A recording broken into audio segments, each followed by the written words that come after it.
Hey people, welcome to Mel'S Mat Chat. How is everybody doing? This is episode 236. How is everybody doing? Hopefully everybody is doing better. I'm doing a lot better. I've been, mourning the loss of my mom and whatnot. And mom, this is for you. Every episode is going anything that I do on here, it's always going to be saying this is for you, mom. We have breaking news this week. We have a pay-per-view which will be on June 26th for New Japan and AEW, which I will be covering. Depending on, because I got this new Fire Stick and I got it jailbroke. I may be able to get Revolution or something like that from Impact. So I'm hoping maybe if I don't worry about it. I'll do an extra maybe on Sunday evening or whatever. I will be doing next week's show on Monday. I'm going to get you all caught up and whatnot with what's going on. And it's just going to be one of those things. Like, it's going to be a bumpy ride. Seriously.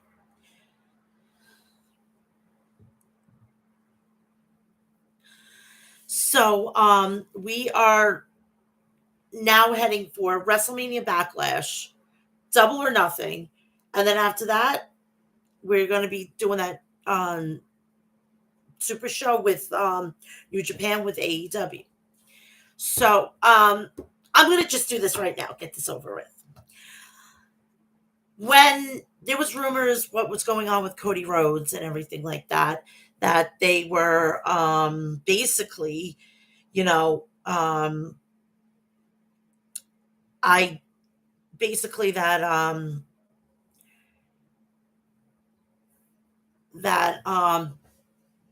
was in talks with WWE. I said, you know what?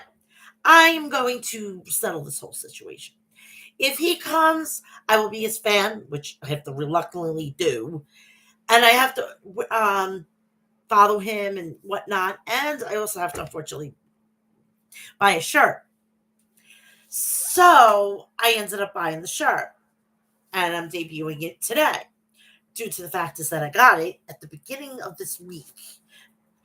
So I am debuting the shirt. I'm wearing it for the entire don't you find it ironic that I did it with a fucking AEW hoodie? I love that hoodie. Oh my God, it is so warm, especially in New York region. We don't know if it's hot one day or we don't know if it's cold the other day. It's a crazy situation, but let's get down to brass tacks now. You know who I support. I am adding another support. I am adding Pro Wrestling TV. I think that's what it is. Let me just double check with it is Pro Wrestling TV.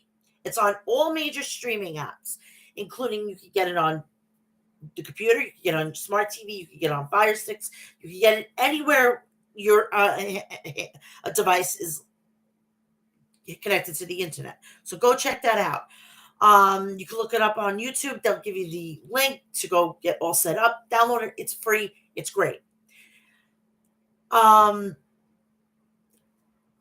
know you guys need how can I explain this? You have to shave. All right. I don't mind a beard, but the beard's got to be a little cleaned up. I mean, what are we here? Savages?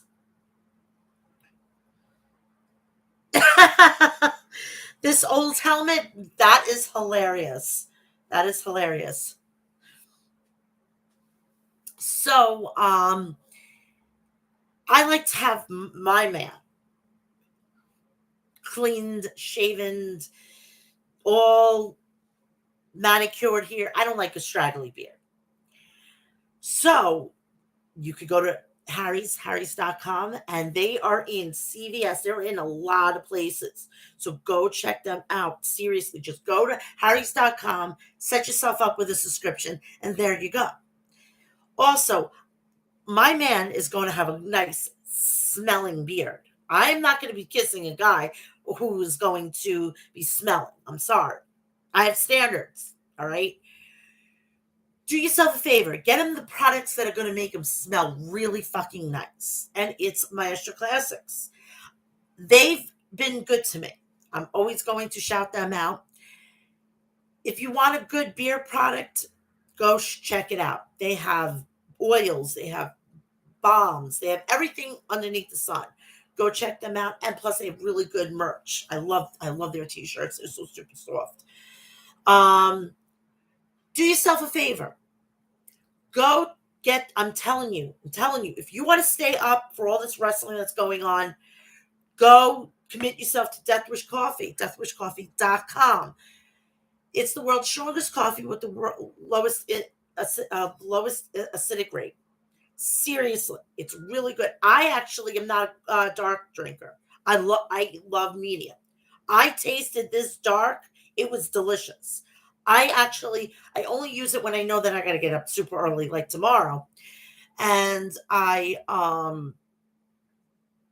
need to jump a kickstart here. So I always tap in. I always tag in my tag team partner, which helps me on Monday, Tuesday, and Fridays to get me through. And seriously, it's really good. They have during the year, they have gingerbread, they have pumpkin spice, which I cannot wait to taste. I missed out on it like by 2 fucking weeks. I'm so pissed. They have gingerbread. They have, I think they have a red velvet, if I'm not mistaken. If I'm not, sorry, I'm just letting you know. I think, if I'm not mistaken. So go check them out. And they have another one, Valhalla, that's more of a, it's more like almost like a whiskey type taste. It wasn't palatable for me. I mean, you can't always have a out of the park home run, you know. Also, if you want to quench your thirst, you want to kill your thirst, you want to murder your thirst, then go over to the people over at liquiddeath.com. Seriously, they are doing it right when it comes to sparkling water. They are making the cans look cool. They're making the drink delicious. I tried all of them. My favorite right now is raspberry and lime, plus the original. The canned water is, if I have to drink it, I'll drink it, but it's not my cup of tea, or a cup of coffee. So go check it out, liquiddeath.com. Seriously, just type it in, you go, and they have really cool merch as well as Liquid Death. I mean, Death Wish. Do you want to stay in the know in the world of professional wrestling like I do? Then go to the people over at ringsidenews.com, download their new and improved app, and you can stay in the know just like I do. April 30th, next weekend, Outbreak Wrestling is doing a seminar for their promotion. If you are serious about becoming a professional wrestler, a ring announcer, a referee, or a commentator, that's where you should be going. Heed my warning. Don't go there to be a fan. I believe they'll kick you out. This is serious. I believe promoters are going to be there. There's going to be watchers. You could be on the next Dynamite, Rampage, Raw, SmackDown, NXT, now Ring of Honor. You could be in all those places. So please be there. And if you have to take a kid, that's another different story. But please make sure your kid is squared away. Do yourself a favor. Go check out HOG Wrestling, House of Glory. They're doing some big things. Go visit their website at hogwrestling.net. They're doing some big shows, and you don't know who's going to show up at an HOG Wrestling's event. So go, and it's on Fight TV now, so even better. You can check it out. And the commentators are awesome. The quality of wrestling is great. So just go check it out. Now let's get to the meat and potatoes of the whole situation. Giving you my thoughts, giving you the rundown. You don't have to go anyplace else but here. It's like the Reader's Digest. You have like 2 or 3 hours, and you're done with the week's worth of wrestling. Sometimes I could get it in under 2. So let's get this started. First and foremost, let me get you together with this Forbidden Door situation.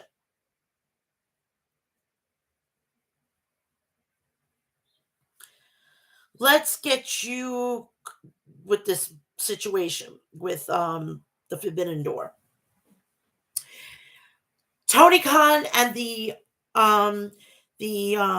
what is it called? The presidents of New Japan came together, and on April 20th, 2022, moments on AEW Dynamite live on TBS, the hinges were fully ripped off the Forbidden Door as it was announced that AEW and New Japan Pro Wrestling will present their first ever joint pay-per-view special this summer. AEW and New Japan Forbidden Door will take place on Sunday, June 26th at the United Center in Chicago, Illinois, featuring marquee matchups between AEW and New Japan's world-class roster. The tickets are going to go on sale on May 6th at 11 a.m., 10 p.m. Central Time. You can go to Ticketmaster.com.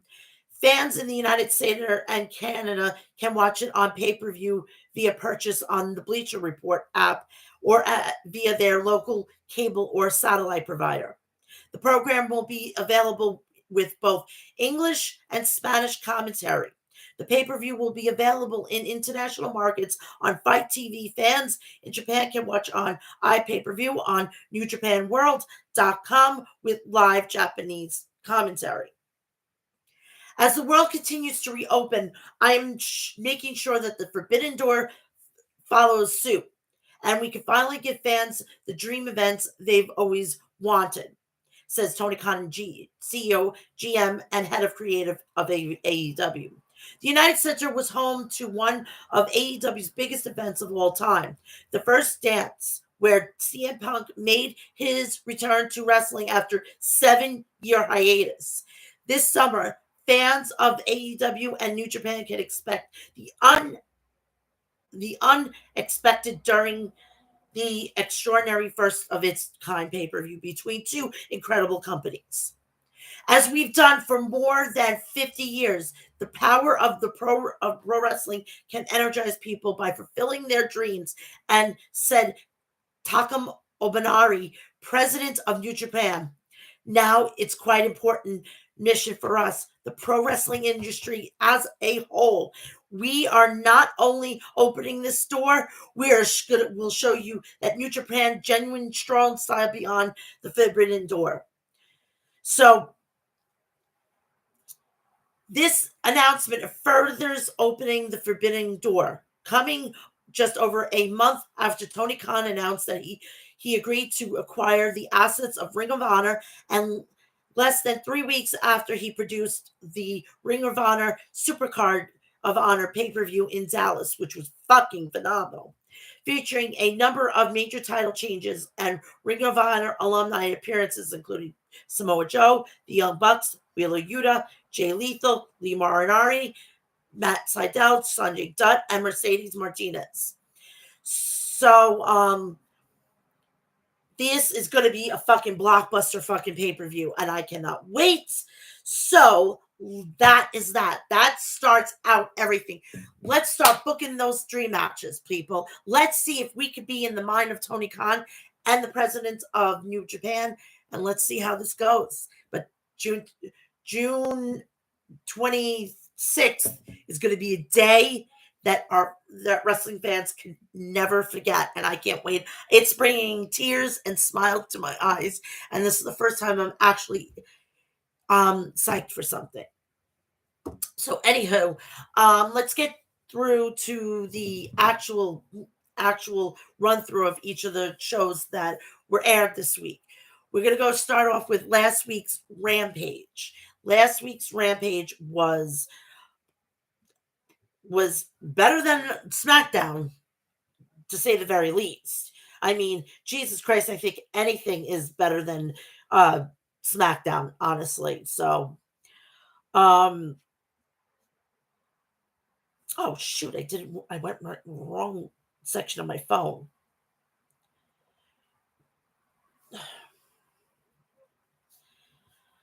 La da dee, la dee da. What the hell am I doing here today? It's alive. It's alive. It's alive, live, live.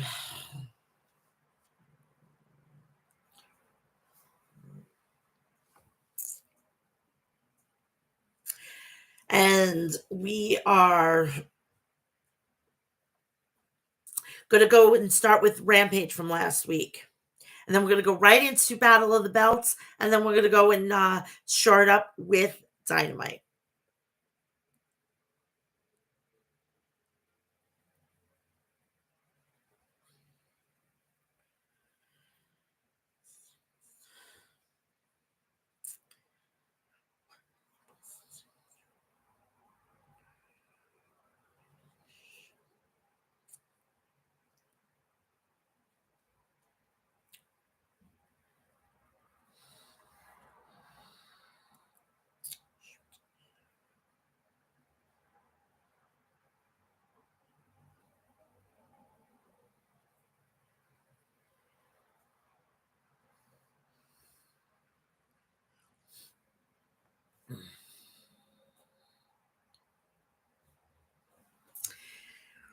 Rampage for April 15th.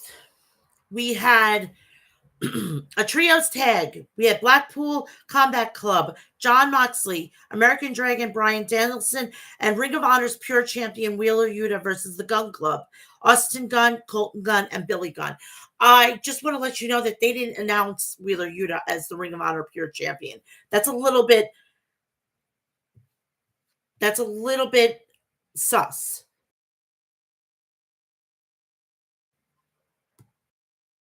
I just want to know if everybody can hear me. Let me check on my phone.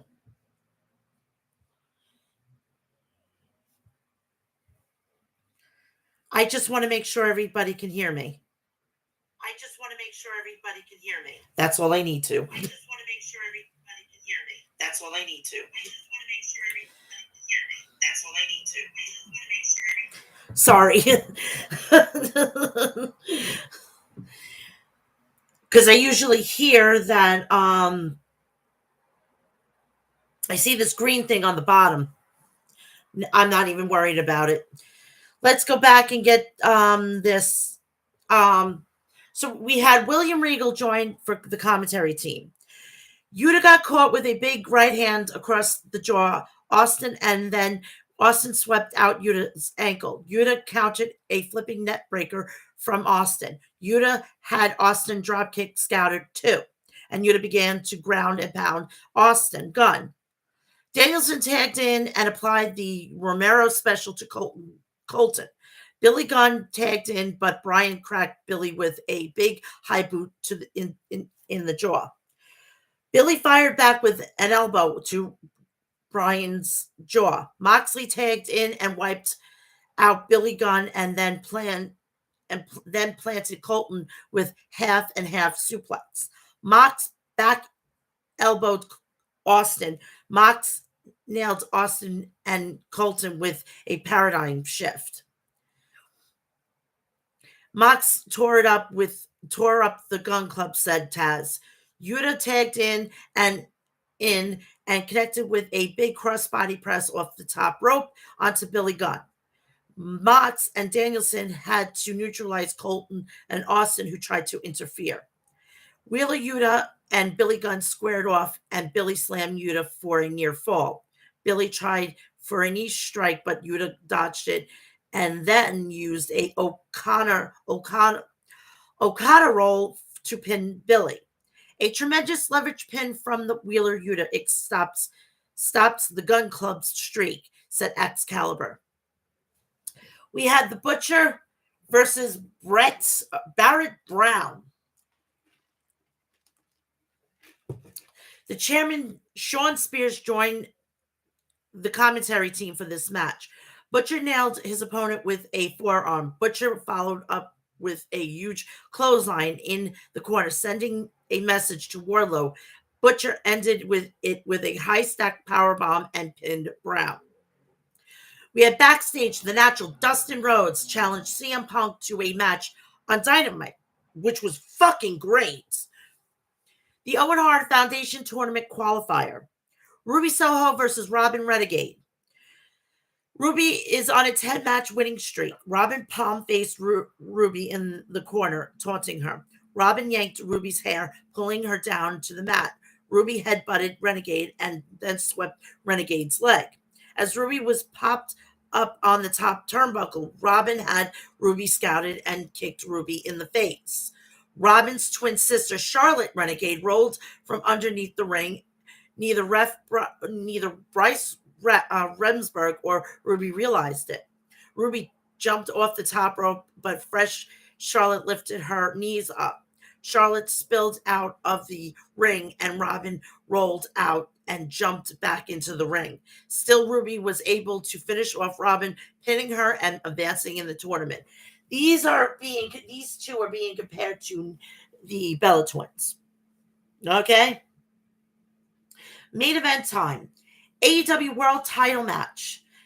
Texas Death Match. Hangman Adam Page versus Adam Cole Bay.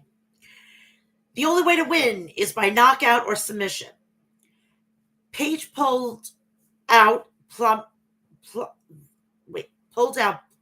plunger from beneath the ring before the bell rang. Cole and Page swung steel chairs at each other, but Cole got the better of Page. They brawled outside the ring with Hangman whipping Adam Page into the steel ring steps. Page cleaned off the timekeeper's table. He was about to pick up Cole, but Cole created some distance. Hangman followed Cole and connected with a big shot, sending Cole over the guardrail. Page took pursuit of Adam Cole and began punching and kicking him in the crowd. Page took a fan's beer and began to drink it. Back in the ring, Page did a moonsault with a steel chair and smacked Cole. Page is in great shape. He is the world champion for a reason, said Taz. Adam Cole was busted open from the chair. Hangman Adam Page went back outside the ring and began to hammer shots on Cole's bloody forehead. Page pulled a chair out from underneath the ring and set it up on the arena floor. Adam Cole rallied back and rammed Page into the ring steps. Cole pulled out a steel chair and then a steel chain. Cole wrapped the steel chair around the top ring rope. Cole clotheslined Page with the steel chair. Adam Cole set up two steel chairs back to back. Cole tried for a super kick, but Page blocked it. Page hoisted up Cole and dropped in on the steel chairs with a fireman's carry. Good luck trying to take that AEW World title off Hangman Adam Page, says Taz. Hangman hurled more steel chairs into the ring and then piled them up. Cole super kicked Page. Cole attempted a Panama Sunrise, but Page countered with the Deadeye. Page attempted a moonsault off the ring post to the outside, but Cole blasted Hangman with a super kick. Cole told the ref to start the 10 count. Page made it back into the ring to beat the count. Cole spiked Page with a Panama Sunrise. Page's chin was bleeding from Cole's super kick. Cole brought Page up to the top turnbuckle. Hangman Adam Page used a fallaway slam on Adam Cole, and Cole had a brutal landing on the stack of steel chairs in the ring. The fans chanted, "Awesome! This is awesome! This is awesome!" Page backed elbowed Cole while Cole was propped on a steel chair. Page sat on a chair in front of Cole and invited him to hit him. Old-fashioned Texas shootout here in Garland, said Excalibur. Page and Cole traded strikes and then super kicks. "You will never beat me. You will never beat Kenny Omega," said Cole. Hangman Adam Page fired back with buckshot lariat. Page pulled off his leather belt and restrained Adam Cole to the ring post. ring ropes. Paige pulled a steel chair that was wrapped in barbed wire and slid into the ring. Paige had a second thoughts, not wanting to sink to the depths of Adam Cole. Paige untied Cole, but Cole hit Paige with a cheap shot to the groin. Cole followed up with super kicks, but Paige rallied back with a lariat. Hangman pulled the barbed wire off the chair and wrapped it around his forearm. Cole went for a Panama Sunrise on the apron, but Paige countered. Paige wrapped the barbed wire around Cole's head like a crown and then followed up with the Deadeye off the apron, crashing Cole through the table outside the ring. Cole wasn't able to answer the 10 count, and Hangman Adam Page was victorious. Holy freaking shit, this was. Then the next night, which was Battle of the Belts, we had the champion Scorpio Sky defending its title against Semi Gravara. Ring of Honor champion Jonathan Gresham versus Dalton Castle, which was the first time I've ever seen him. Women's champion Thunder Rose versus the native beast Nyla Rhodes. So that was from last week. We're going to go Battle of the Belts. We started off with Scorpio Sky versus Semi Gravara. Scorpio Sky has been unbeaten in 402 days, said Shivani. He's been hot since falling in with Ethan Page, and even hotter since falling in with Dan Lambert and the America's Top Team, added Excalibur. Sammy rushed Sky into the corner and battered Sky with elbow strikes and stomps. Scorpio Sky fired back, battering Sam with a ground and pound attacks. Sky bit down on Sammy's forehead, punishing him into the corner. Sammy rallied back with elbows of his own, and then he bit down on Sky's forehead. Sammy is being very aggressive, said Shivani. Sammy tried to leapfrog Sky, but Sky caught him and attempted the TKO. Sammy escaped, and they traded chops. Sammy backflipped over Sky and blasted him with a quick drop kick. On the outside of the ring, Scorpio Sky dropped Sammy throw first on the steel ring barricade. Sky body slammed Sammy on the arena floor. Sammy moonsaulted off the arena steps and onto Sky. On the ring apron, Sky planted Sammy with a TKO. That was nasty. What a horrible landing, said Taz. Yeah, Sammy's feet got caught in the ropes, so he crashed down on the crown of his head, replied Excalibur. Sammy's holding his head.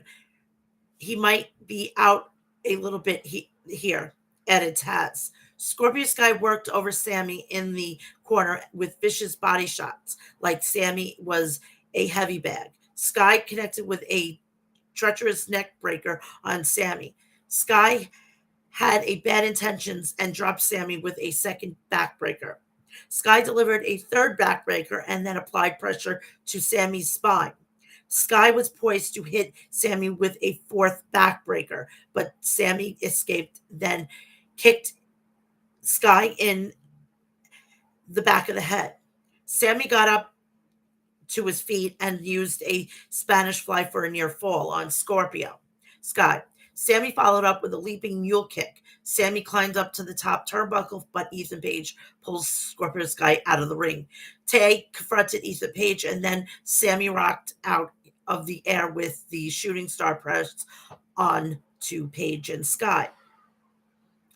Sky German suplexed Sammy into the turnbuckle. Sammy rallied back with a springboard cutter onto Sky for a near fall. Dan Lambert inserted himself into this match and distracted the ref. Tay neutralized Lambert's interference. Page signaled to the back. Paige Van Zandt sprang to the ring, and she and Tay hammered one another outside the ring. Sky poked Sammy in the eye right in front of the ref, but then the ref was distracted by commotion outside the ring as the ref had his eyes on Tay and Page brawling. Sammy hit a low blow on low blow shot on Sky. Sami hit the GTH on Scorpio Sky and pinned him. New TNT champion, Semi Gravara. We go into Ring of Honor World Championship. Jonathan Gresham versus Dalton Castle. Castle, sometimes known as the Party Peacock, said Excalibur. The code of honor was observed before the bell, with competitors shaking hands as a sign of mutual respect. Castle used a low single on Gresham Castle, connected with a gut-wrench suplex. How that was a bad landing, man, said Taz. Castle clotheslined Gresham and then stopped Gresham in his tracks with a high boot. Gresham cartwheeled and came off the middle rope with a Hurricane Rana on Castle. Gresham had used a deep arm drag on Dalton Castle. Gresham applied the octopus hold onto Castle, but Castle grabbed the ring ropes and then went outside the ring. The boys fanned him off. Back in the ring, Gresham connected with an elbow, but Dalton Castle hurled Gresham overhead with 2 consecutive suplexes. Castle followed up with a deadlift, overhead throw, and covered Gresham for a near fall.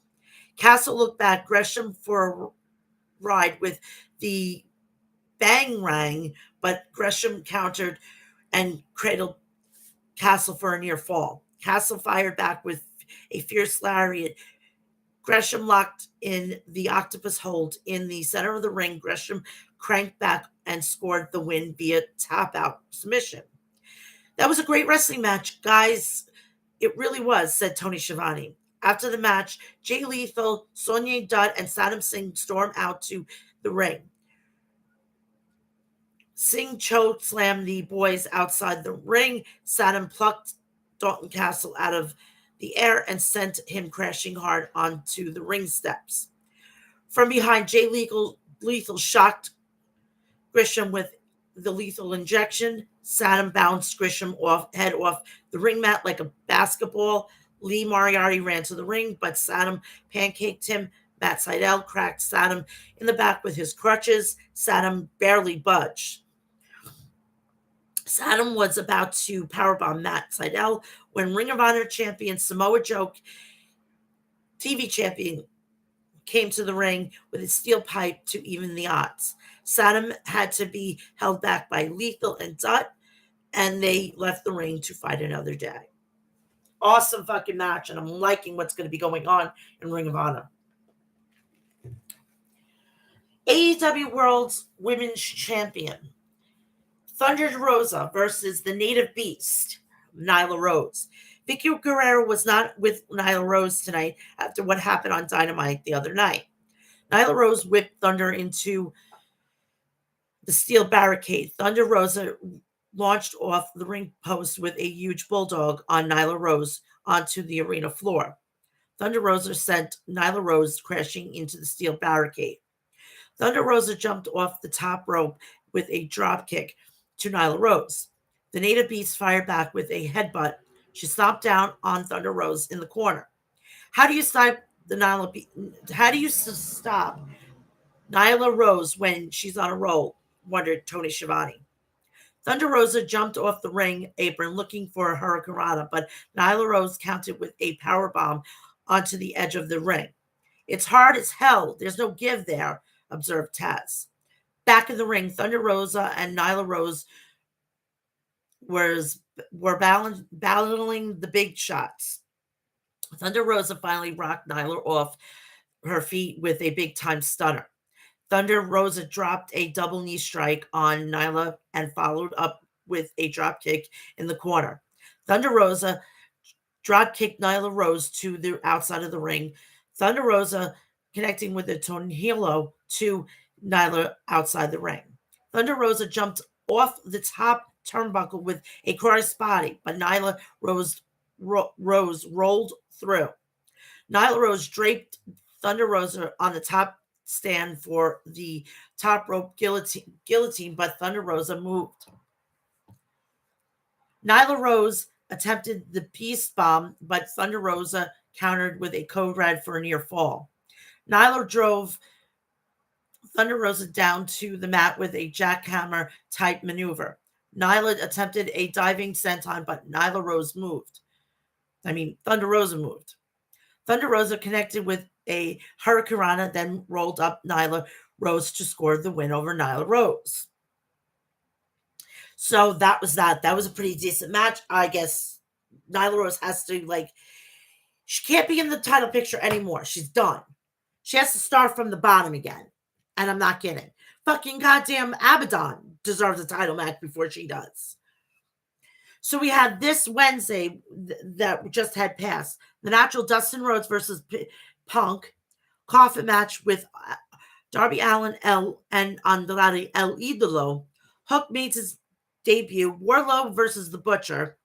Owen Hart Foundation Tournament men's qualifying match. Jungle Boy versus Kyle O'Reilly. Owen Hart Foundation Tournament qualifying match. Dr. Britt Baker, DMD versus Daniela Kamala. Major announcement from Tony Khan. And remember, that was the announcement that was made with the New Japan. So we're off to see Dynamite. And then we're going to get into WWE. I like to get this one because this is the real wrestling. The other one's joke. Hi, sweetheart. Why Roman Reigns breaks character at a live event and have two? Okay, if a WWE superstar tells you not to do something, you're automatically going to do the opposite. I don't know why he did what he did, but maybe this is like the beginnings of him going back to being a face. I don't know. But yeah, that was not a good thing. How you doing, Alyssa? Alyssa, how you doing? I really miss hearing from you. I don't know if you know, but my mom died. So I've been really crazy. Hopefully that you're well and, you're living your life to the fullest.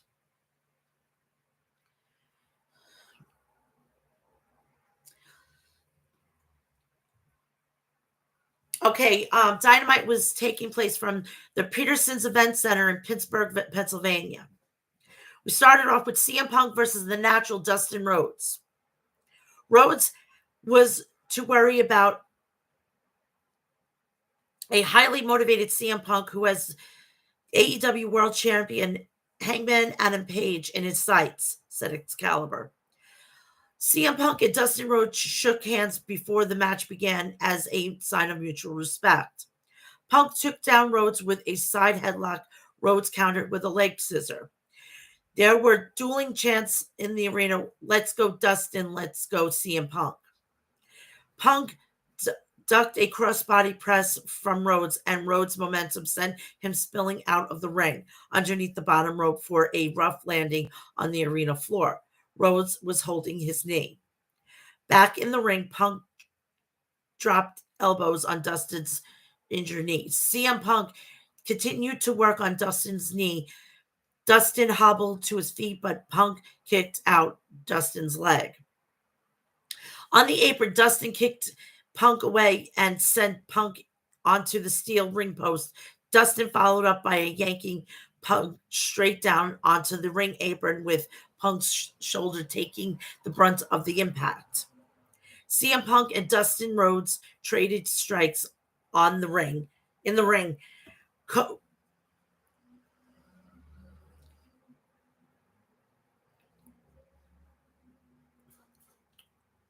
With two lariats. Rhodes' knee gave out on him, but Rhodes managed to hit a code red on Punk for a near fall. That was so close, said Ross. Dustin has a code red almost worked to perfection, replied Tony Schiavone. Dustin power slammed Punk for another near fall. Punk retaliated with a chop block to Dustin. Punk applied the figure four leg lock. Dustin powered through and began to paintbrush Punk with open palm strikes. Dustin reversed the figure four, but Punk reached the bottom rope for the ref to break it. Fans has chanted, "This is awesome. This is awesome. This is awesome." Punk attempted a springboard clothesline, but Dustin countered with a clothesline and then a crossroads. Dustin followed up with a pile driver, but Punk kicked out at 2. That was a big shot. He thought for sure he was going to win it, said Shivani. Don't forget, Dustin still has the final reckoning in his back pocket, added Excalibur. Punk tried for the GTS, but Punk's leg gave out. He managed to counter with a cradle Rhodes and pinned the Natural. After the match, AEW World Champion Adam Hangman Page walked out on the ramp carrying his world title. Page and Punk had a stare down. Footage was shown earlier in the day of Wardlow arriving. Smart Mark Sterling was there to greet him, along with AEW security. Sterling said Wardlow would have to be handcuffed and escorted to his dressing room until it was time for his match per MJF orders. He basically was being babysat, and he was going to be treated as an AEW star. He was going to basically be treated like, I hate saying this, but I'm going to have to, MJF's ribs. You take that as you will. It's ribs. It's a specific animal that has ribs. It's what you do when you're at a luau. All right? You cook a certain animal in the ground. All right? I'm not saying it. I don't want to say it. It's derogatory, and I'm not going to go down that route. MJF might be from my state, but I am not going to be acting like him. I may be a bitch, but I'm not a fucking cold, heartless one.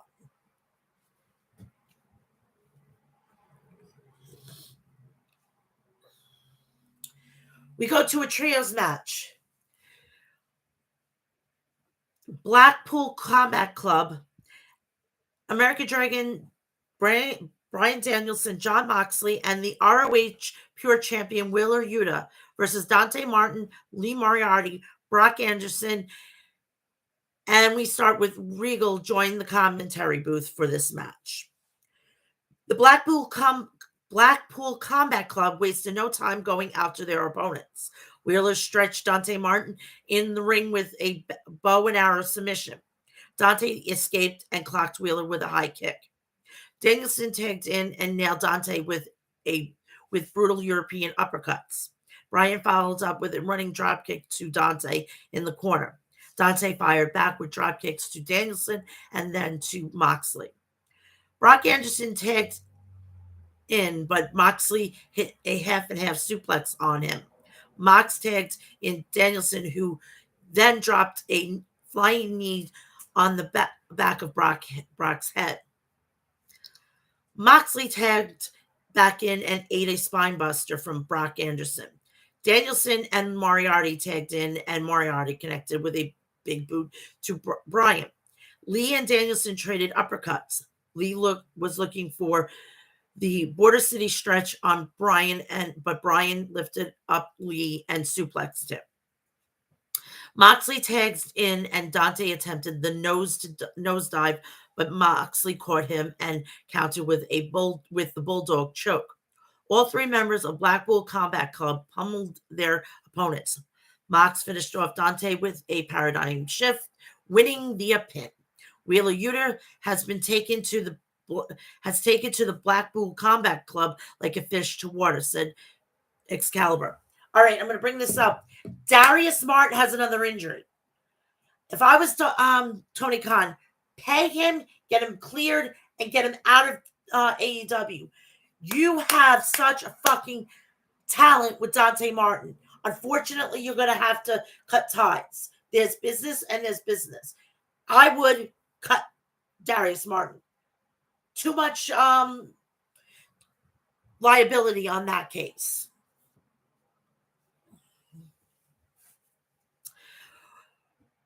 Brandon Cutler was backstage with the Bucks, Red Dragon, and Adam Cole. O'Reilly said they needed to live up to their name, the Undisputed Elite. My boys, my boys. We just missing Mr. Roddick. Mr. Roddy Strong here. Then we have my boys, my boys back together. Thank you, good brothers. Cole said, as a team, they can't be stopped. Cole told the Bucks that he and Red Dragon were still there for the Bucks, even if the Bucks and other friends were gone. And next week, Cole wants an undisputed elite open challenge to show everyone how good they are. We go into the major announcement. Tony Khan, we have a huge announcement tonight. Ladies and gentlemen, the president of the New Japan Pro Wrestling, Takahimi Obriarty. Mr. Obriarty walked onto the ramp, but was quickly interrupted by Adam Cole, baby. Adam Cole appeared on the screen. Cole said only one person should make an announcement like this, himself. I love it. I love it. I love it. Cole on June 26th, AEW and New Japan collaboration to present a first ever joint pay-per-view event, The Forbidden Door, live on pay-per-view from the United Center in Chicago, Illinois, and an event like you've never seen before. And you'll get to get a taste on Friday's Rampage, as it Adam Cole versus Tomohiro Ishii in the Owen Hart Cup qualifying match. Adam Cole had a special guest. They wanted to say hello. Switchblade Jay White walked out and grabbed the mic from Tony Khan. White, thank you for the introduction, Adam. It's very kind that I'd be here for an announcement like this, since the last time NJ New Japan held such a large event, I single-handedly sold out Madison Square Garden. So let me make this clear. It's not about New Japan. It's not about AEW. It's about the Undisputed Elite and the Bullet Club, because it's still our era. The Butcher and Wardlow. MJF's Sean Spears was sitting in a skybox eating popcorn. Butcher bit at the forehead of Wardlow, and then he used repeated headbutts to the side of Wardlow's head. Wardlow's shoulder tackled the Butcher outside the ring. The Butcher grabbed steel chairs from beneath the ring and threw them into the ring. The Butcher whipped Wardlow into the barricades and then into the steel ring post and continued to batter him outside the ring. Butcher continued the assault on the spine of Wardlow inside the ring. The Butcher powerbombed Wardlow, but Wardlow kicked out at one. Wardlow kicked the Butcher and then powerbombed the Butcher. The band has tuned up. The symphony has begun, said Ross. Wardlow powerbombed the Butcher again while looking up at MJF in the skybox. After 4 massive powerbombs, Wardlow pinned Butcher. After the match, MJF's security detail returned to the ring to escort Wardlow out of the ring. Eddie Kingston challenged Daniel Garcia this Friday on Rampage. Everyone is banned from ringside. It's only going to be those two. Owen Hart Foundation Men's Tournament Qualifier Match. AEW World Tag Team Champion Jungle Boy versus Kyle O'Reilly. Jungle Boy used a monkey flip on Kyle, but Kyle transitioned out and applied a cross arm breaker. Jungle Boy quickly latched onto the bottom rope. Jungle Boy knocked O'Reilly down with a drop kick. Jungle Boy yanked on Kyle's arm, but Kyle reversed it with a hammerlock, and then he swept out Jungle Boy's leg. Kyle flattened Jungle Boy with butterfly suplexes. Jungle Boy dumped Kyle over the top rope and followed up with a tope suicida to Kyle on the arena floor. Jungle Boy walloped Kyle with a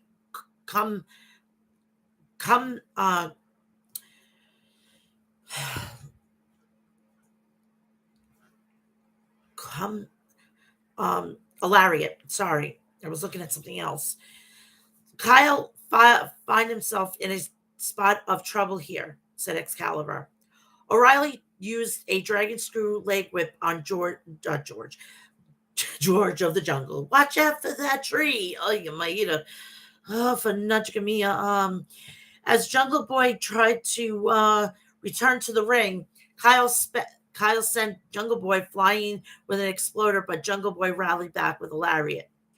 Don't ever count Jungle Boy out. What determination that young man has, said Shivani.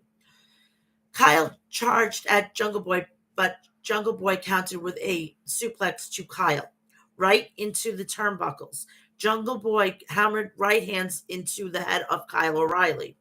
Jungle Boy followed up with a sliding drop kick into a tree of woe that Kyle was tied in. Jungle Boy tried for a drop the hammer, but Kyle ducked it. Kyle grabbed Jungle Boy's ankle, but Jungle Boy rolled out of the ankle lock. Jungle Boy neutralized Kyle's leg with a snare trap, but Kyle reached the ropes, forcing Aubrey Edwards to break the hold. This is a chess match. We don't expect nothing less. Kyle suplexed Jungle Boy and then followed up with a modified brainbuster. Kyle climbed to the top turnbuckle and dropped a knee, pinning Jungle Boy.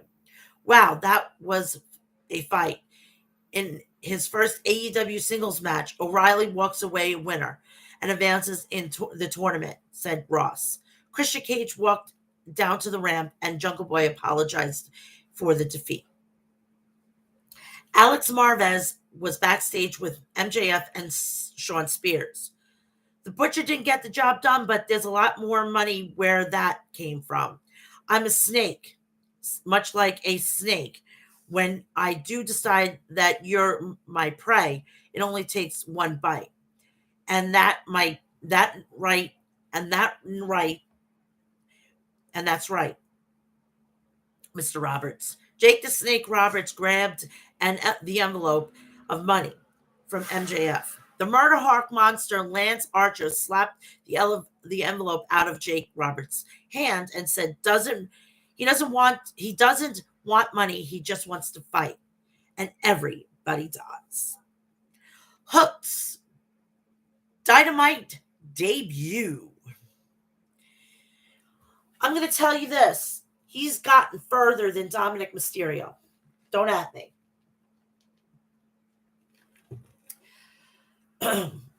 Hook grabbed Henry while he was facing Anthony Henry. Hook grabbed Henry's ankle. Hook backed Henry into the corner and then suplexed his opponent. Smart, Mark Sterling, and Tony Nese were watching from the front row. Danhausen appeared out of nowhere and tried to curse Hook. Hook was impervious to Danhausen's curse, and he locked in Red Rum, making Henry submit. Danhausen entered the ring and said, if you don't want to be cursed by Danhausen, you will fight Danhausen.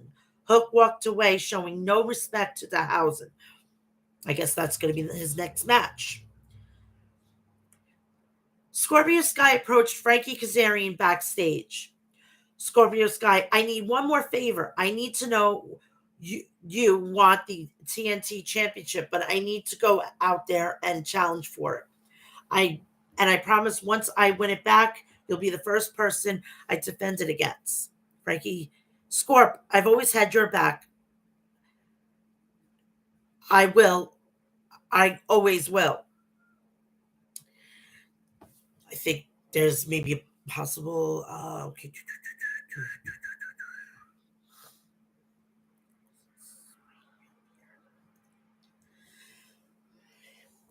TNT champion Spanish God Semi Gravara comes out to the ring with Tay Conti. Sammy, I love this. Right on the top of the world where I belong as TNT champion for the third time. And with Tay, the love of my life. Now, as far as the rest of you, and I hear you, the rest of you that turned your backs on us for the first change you got because why? My girlfriend is hotter than yours? I've got one option. Be mad. Scorpio Sky, all ego Ethan Page, and America's Top Team Dan Lambert came out. Sky, you want to screw all the fans who supported you? It's not screw us, Sammy. It's screw you. Lambert, my grandfather said youth is wasted on the young. You are the perfect example of that, Sammy. You get to make one chance tonight. Young man, give Sky his rematch or send Paige and Sky into the ring. Or he'll send both of them to the ring. Sammy, I'll give you the rematch if you give us the mixed tag that we want. Lambert, done. Sammy, next week, me against Sky in a ladder match. Owen Hart qualifying match for the women. Dr. Britt Baker, DMD, versus Danielle Kamala. Danielle used a terrible towel to try to smother Britt, but Baker charged at Danielle. Baker connected with an elbow strike. Britt is battering Danielle Kamala. Britt fired back with a sling blade clothesline. Baker connected with a thrust kick. She followed up with a neck breaker on Carmelo. Britt used the curb stomp, but Britt put on a Steelers glove and attempted the lockjaw, forcing Carmelo to tap out. Dr. Britt Baker has advanced in the tournament. Hold on.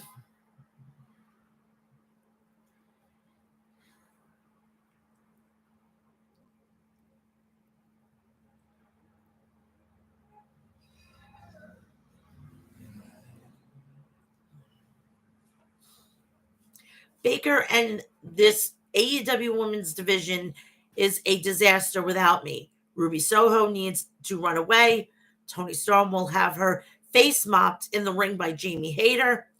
And Jade Cargill, the only one who'll want to see her in the ring are the ones she gave free tickets to in the baddie section. Baddies, you could sit the hell down because I'm the baddest bitch on the block. And your future Owen Hart Foundation winner, tournament winner, yours truly, Dr.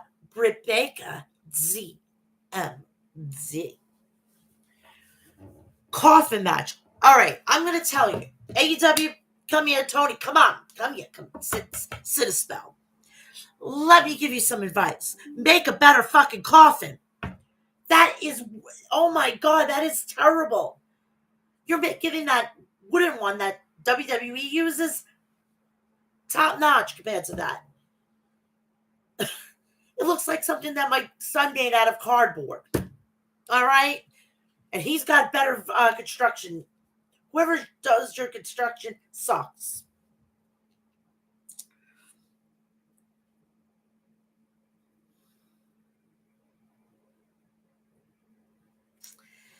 So, yeah, I mean, it's ridiculous. I want to just,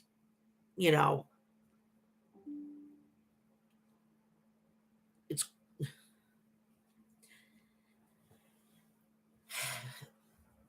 make a better coffin. Alyssa, I believe Roman Reigns needs to go away with the championship for a while. Don't compete in. Let him not wrestle. Let him stay in his locker room with the 2 titles. Allow him to stay on that throne and allow him to be the tribal chief. Let the Usos. And if you really want to, if you could fast track Solo Sikoa, change his fucking name to another J, and then you got that. Add to the fucking goddamn act. So other people, that he doesn't have to do everything. I won't have him wrestle until like the bigger pay-per-views, like the one that's coming in September, SummerSlam, and possibly Money in the Bank. I wouldn't even have him at Money in the Bank. I wouldn't have him at Money in the Bank. He's somewhere else via satellite. But he's still part of the act,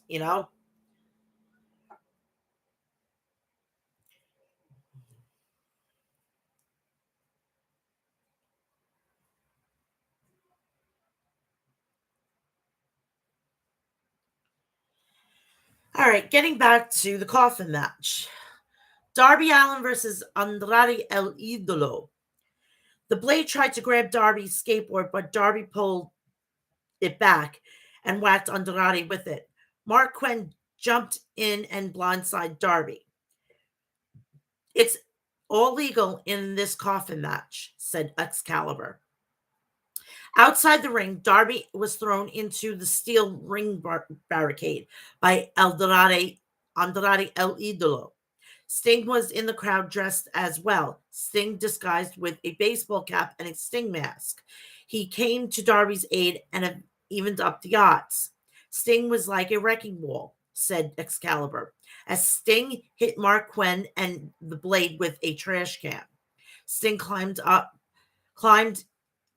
and jumped off the balcony with a cross-body press onto Andrade El Idolo, the Blade, and Mark Quinn. Darby tried for a coffin drop, but Andrade El Idolo caught him on the outside and then hurled him overhead. Andrade slapped Darby and placed him in the thumbtacks. The lid of the coffin was lined with thumbtacks. Andrade El Idolo picked up Darby Allin and then suplexed him onto the ramp. Andrade El Idolo walked over the metal grate and tried to suplex Darby. Darby fought back until Andrade picked up Darby and then pancaked him onto the grate. Andrade El Idolo began to pull Darby by the arm back to the coffin. Andrade whipped Darby in the steel ring steps. Andrade tried to tear off the lid of the coffin. Andrade picked up Darby on the ring apron, but Darby countered with a cutter. Darby nailed Andrade with a tope suicida, which sent Andrade into the coffin. Jose, the assistant, ran down to help Andrade. Darby Allin slammed Jose into the thumbtacks and then closed the lid on the coffin while Andrade was inside. Darby Allin was victorious. Sting and Hardys came out to show their support. And that was it. That was it. We are on to Rampage tonight, and we're going to go right into SmackDown in a minute. I think the lost interest since 37, the Thunderdome, in my opinion, dropped the title to Edge in a hot momentum. They got to start building, because I know for a fact that Cody Rhodes is going to end up taking this title. I would actually have him win the Royal Rumble. Give him a solid time to work with everybody else. Win the Royal Rumble. Challenge the Tribal Chief. You have the Anoa'i family versus the Rhodes family at WrestleMania. If The Rock isn't going to be there, but if that's the case, you do that at the Royal Rumble. You do that at the Royal Rumble. You have them drop the title to Rhodes at the Royal Rumble, because it doesn't need the title. Rocking out of nefarious ways, something like that, or I have a better idea. Have this whole thing with Rock and everything. Maybe he can hold the Money in the Bank, and as soon as he beats The Rock, comes out on Monday Night Raw, challenges him, and then there you go. You're off to the races. He takes on, he's the new face, new fresh opponents, and we're good to go. Let's go to Monday Night Raw, or should I say Monday Night Boredom. Seriously, it's ridiculous.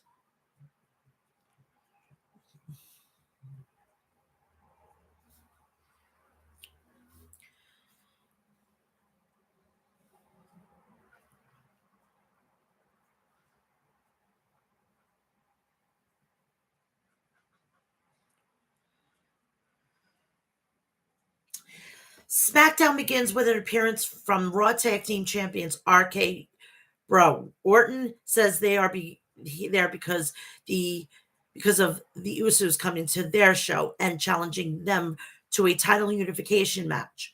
Orton calls out the Usos on their show. The Usos answered. Orton's call and make their way out to the ring. Jimmy tells RK Bro to leave their titles in the ring and run back to Raw. Orton says the Usos must have forgotten who he is and that he's been setting records for 20 plus years and that this is Orton's show and that they accept the Usos challenge. We come back from a commercial. We have Rio Ripley versus Naomi. The match begins with a lockup. Ripley hits a shoulder tackle and spears Naomi into the corner. Naomi sends Ripley outside the ring with a leg scissors. Ripley hits a knee strike and goes to the top rope, but Naomi hits a kick to send her crashing down. Back from a commercial with Naomi driving Ripley's face into the turnbuckles. Naomi hits a flying crossbody and covers for a 2. Ripley hits a headbutt and follows with a Northern Lights suplex to cover for the 2. Ripley goes to the top and hits a missile dropkick. Naomi springboards off the middle rope and hits a knee to Ripley. Ripley is able to hit the riptide and covers for a 3. Winner Rhea Ripley. Shocking. We come back and we have Madcap Boss versus Humberto. The match begins with Angel causing a distraction to allow Humberto to get the early advantage with a right hand. Humberto hits a side headlock, takedown, and locks in a chin lock. Moss powers out of the holds and hits a big shoulder tackle. Moss catches Humberto midair after a dive, and Moss hits a fallaway slam. Moss hits a spear to the corner and hits the punchline to get the 3 count. Moss wins. We come back from a commercial break with Drew Gulak to the ring to introduce SmackDown Women's Champion Charlotte Flair, who makes her way out to the ring. Gulak asks Charlotte if she's concerned about her I Quit match against Ronda Rousey. Charlotte said that Rousey demanding this match was a big mistake from Rousey. Gulak referenced how Charlotte tapped out to Rousey at WrestleMania and how Rousey would be champion if the referee was in the right position. Charlotte denies that she tapped out. Charlotte says she's not a quitter and that Gulak doesn't deserve to interview her, and she demands Gulak leaves the ring. Gulak turns to exit the ring, and Charlotte drops a chop block from behind and locks Gulak in the figure eight and makes Gulak say I quit before the ref runs out to separate Charlotte from Gulak.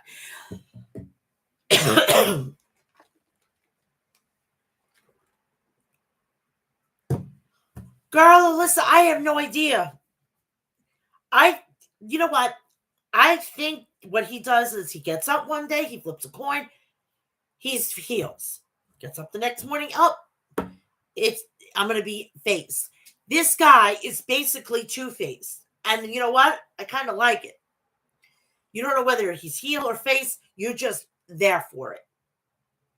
But yeah, he needs to start thinking about the next evolution of Seth Rollins. Now, getting back to what I was saying before I answered your question, Charlotte better be getting fined because he was an interviewer. He wasn't a competitor that night. She gets fined, and not a little bit amount, a lot. And if she does, and she touches anybody again, guess what? Ronda Rousey gets handed the SmackDown Women's Championship. There you go. Bam.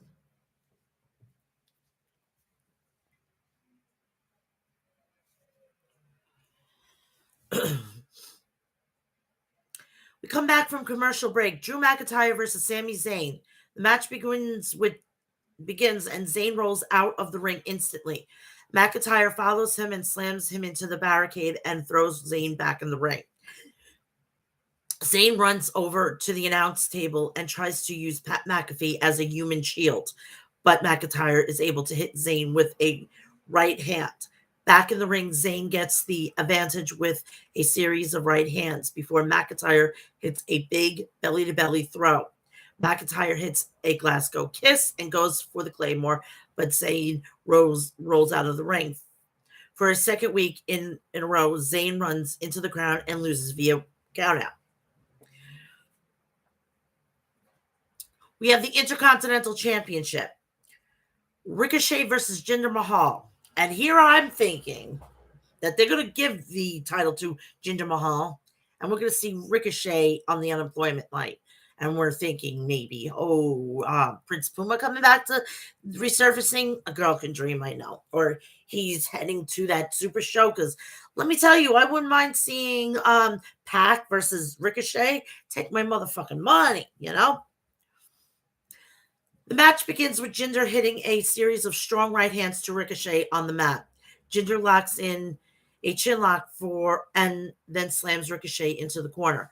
Ricochet counters with an enziguri and follows with a flying crossbody. Ricochet covers after a standing moonsault for a 2 count. Ricochet hits the recoil and goes up top, but Shanky is able to drag Jinder out of the ring. Ricochet dives off the top to both Shanky and Jinder. Outside the ring, Ricochet throws Jinder back in the ring and hits a shooting star press cover for a 3. Ricochet retains. Shocking. We have, at the beginning of the night, Riddle wanted a match with Jimmy Uso, and he got it from Adam Pearce. The match begins with Riddle hitting a kick and then going for an RKO, but Jimmy escapes and rolls outside the ring.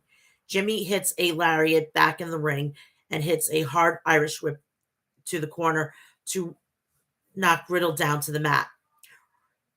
Jimmy slams Riddle off the ring apron and onto the steel steps. We come back with Jimmy Uso hitting an enziguri and covering for a 2 count. Riddle hits a fisherman suplex and follows with a running knee. Riddle hits a German suplex and bridge onto the cover for a 2. Riddle goes up top, but Jimmy rolls out of the way and hits a Samoan drop. Riddle hits a knee strike and Jey Uso trips him off the top rope while the ref was distracted. Jimmy goes up to the top rope, but Riddle rolls out of the way of the frog splash, and Riddle hits an RKO and covers for a 3. That was basically about it from Raw.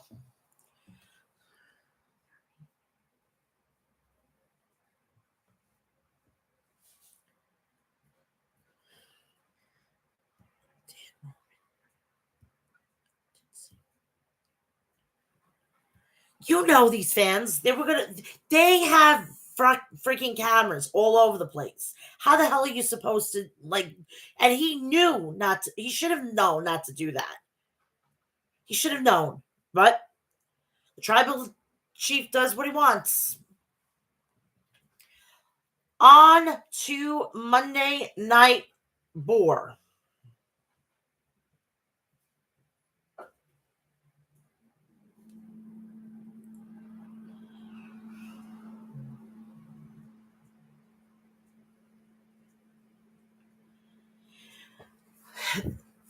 The show begins with a recap of everything that has gone on between Cody Rhodes and Seth Rollins. We go live to the arena and out comes Rollins. Rollins welcomes to the show and says it's a party and nobody wants to party alone. So he introduces his opponent at WrestleMania Backlash, Cody Rhodes. The fans chant Cody and Seth says he loves it. He asked how it feels to be back on the top of the world. Rhodes says it feels very familiar, as in him and Seth in the same ring in the same city. Buffalo is Rhodes' country. Rollins says this is about respect. He came out here to tell him how much he respects him. Another Cody chant fires up, and Rhodes interrupts Seth to turn to the fans to get a pop. Rollins tells him never to do that again. So Cody does it right away again. Rollins says he came out here to tell Cody how much he respects his family and their legacies, and that that it's impressive what Cody did for 6 years to get where he is now. But the truth is, he made Cody a star in one night. I think it's the other way around. That's just my opinion. Rhodes tells Rollins to get to the point, and Seth says the point is that Cody had an unfair advantage at WrestleMania. Seth didn't have time to prepare, and he lost. That is a tough pill to swallow, especially when Cody and a lot of fans will think that means he's better than him. He can't live with that because the truth is that he's better than Rhodes in every single way. He may be the flavor of the month, but he isn't the future of the industry. Cody can't walk the walk or talk the talk as well as him. Rollins says he's been to the mountain, top of the mountain, been WWE champion, and that makes him better. Cody says Rollins, in fact, has been to the mountaintop 4 times, but that doesn't change what happened at WrestleMania. Rhodes says in his absence, he learned some management skills and he knows they could go back and forth. But how about they ask a third party? Oh, like the good people, the good folks of Buffalo. Cody asks if they think he's better than Rollins, and the fans pop and chanted yes. Rollins tells them to shut up and says Cody thinks it's so easy to face a mystery opponent. How about he does it in the main event tonight? Rhodes says everyone already knows he's game. He didn't back to the WWE to run from challenges. He didn't come back to WWE from challenges. Yes, I forgot to mention this, and I'm going to do it right now, and I don't give a shit. I want to congratulate Karrion Kross, Killer Kross, Kevin Kross, the Toll Man, marrying his love of his life, Scarlett Bordeaux. Congratulations. I clumped over the video. Go check that out, please, on his YouTube channel. Oh my God, that was so... Oh. Yes, and he did break that. I don't understand why, and he knew what he was doing.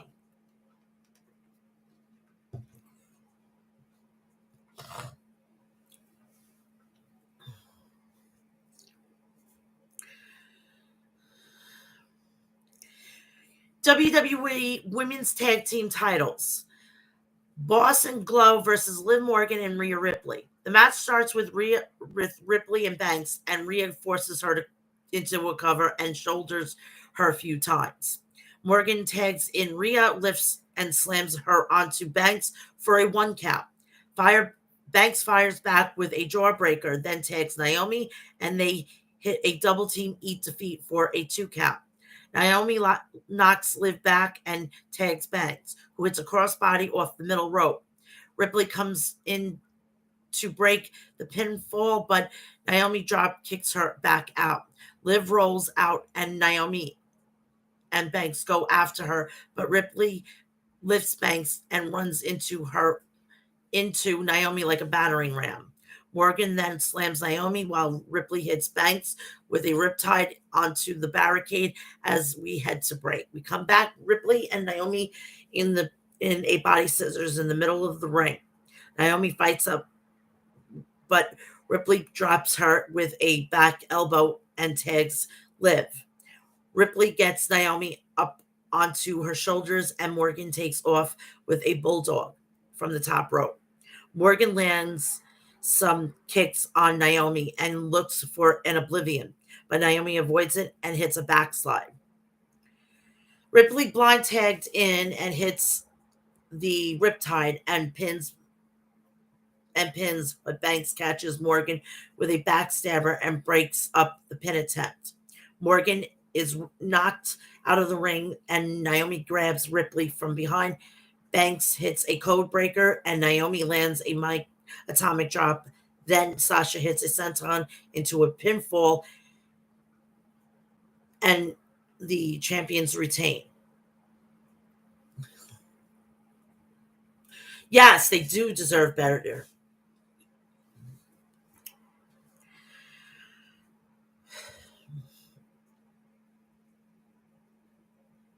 After the match, Ripley and Morgan get in each other's faces and argue.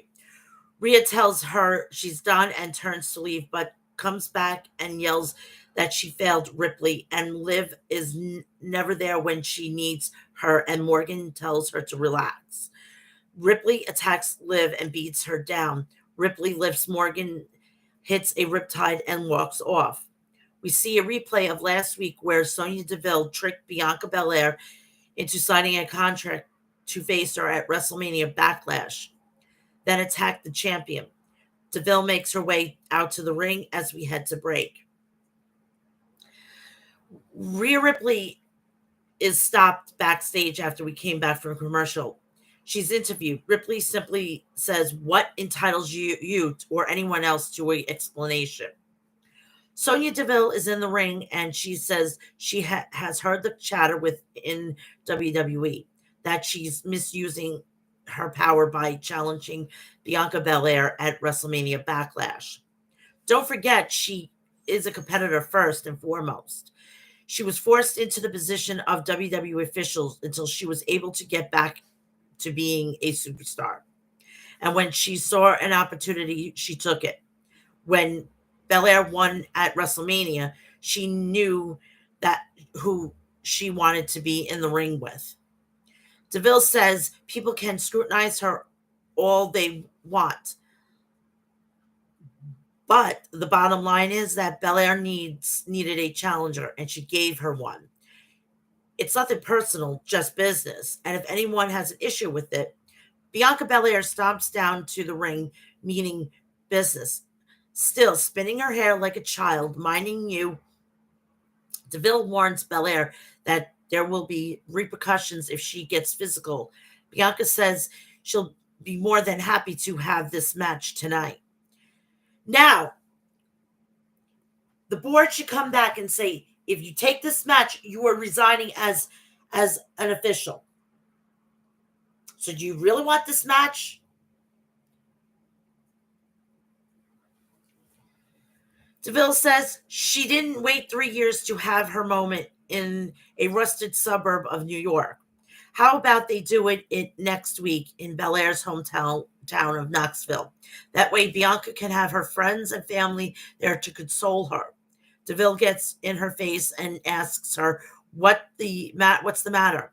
Is she going to cry? Belair hoists Deville up on her shoulders and wants the kiss of death, but Deville screams that she'll strip her of the title, so Belair lets her go. Very forcefully. Sorry, not interested. Bianca Belair, time for Rhea. Exactly.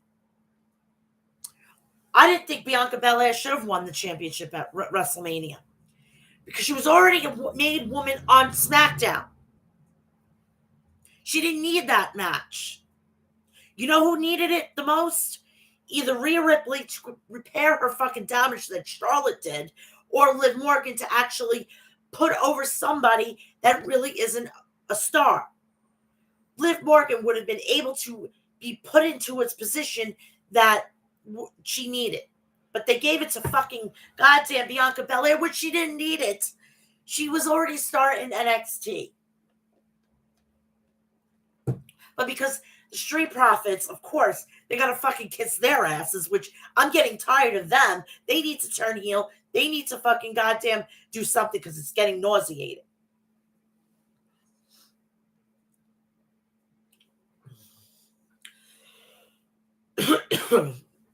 Veer Mahan versus Jeff Brooks. The match begins with Mahan backs poor local lad Brooks in the corner and shoulders him, then throws him across the ring. Brooks fires some right hands to the gut, hits the rope and jumps, but Mahal tackles him out of the air. Mahan slams Brooks, then clotheslines him. Mahan jumps on the back, then applies his modified camera clutch, and Jeff taps. Mahan wins. Anna Pierce is backstage when Sonya Deville stops him, and she's irate. She asks Pierce if he fined Bianca Belair, and he said he did. He reveals he fined her only $1. Deville is furious, but he says he's going by the books, and walks off. We come back from a commercial. Kevin Owens is in the ring for an episode of Kevin Owens Show, and he has Chad Gable with him. This was hilarious. Owens reiterates that he can't stand liars, which is why he's furious with Ezekiel, the man who clearly is Elias. So he got a proper lie detector test and recruit the smartest man in the WWE universe who will expose Elias before beating him beating him in a match. Gable thanks Owens for having him back on the Kevin Owens show and says he will find out who Ezekiel really is.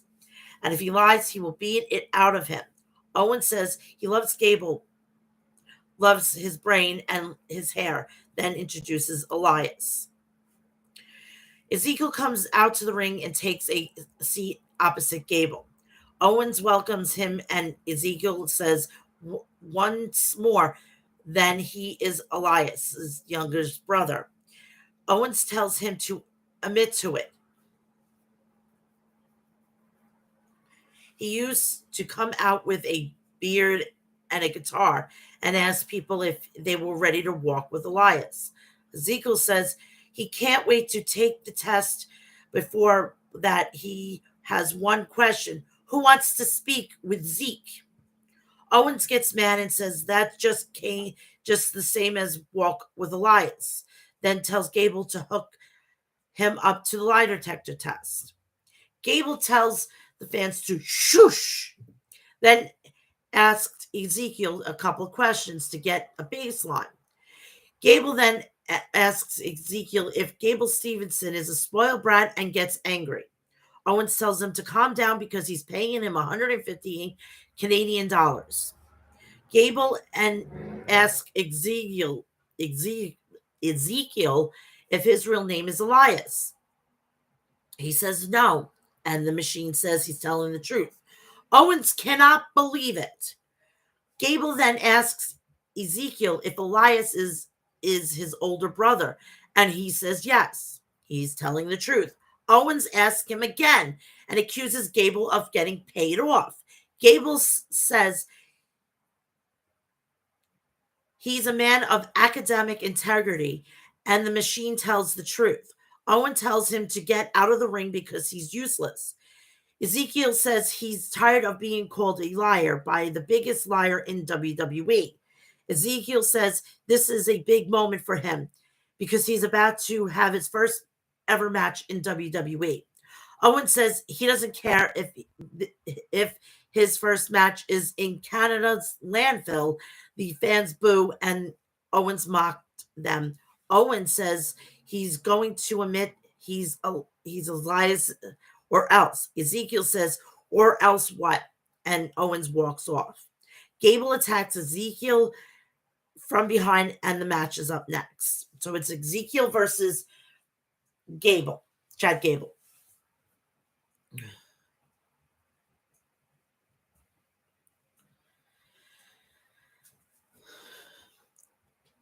Ezekiel rushes Gable at the bell and beats him down in the corner, then tosses him across the ring. Ezekiel boots Gable out of the ring and then goes after and chops him before hitting a suplex onto the steel steps. Ezekiel gets Gable back in the ring and hits a basement clothesline for a 2 count. Ezekiel chops Gable in the corner and looks for an Irish whip but gets reversed. Gable hits a dragon screw in the corner over the ropes. Gable starts targeting the leg and snapping it. Gable hits a Northern Lights suplex for a 2 count. Then applies spinning toe hold, but Ezekiel kicks him off and over the ropes. Gable flips back into the ring but eats a few clotheslines. Gable catches the leg of Ezekiel and hits an exploder suplex. Gable goes up top for a moonsault but eats a boot to the jaw. Ezekiel hits a spinebuster, then applies a modified single leg Boston Crab, but Otis attacks him from behind. Ezekiel wins by disqualification.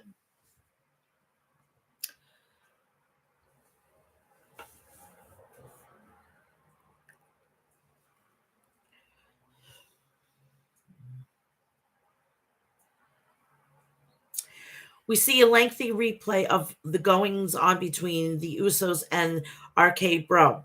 After the break, RKO will face the Street Profits. You see what I mean? Orton starts with Dawkins and they lock up. Randy grabs a side headlock. Dawkins fights up and knocks Orton back into the corner with a shoulder tackle.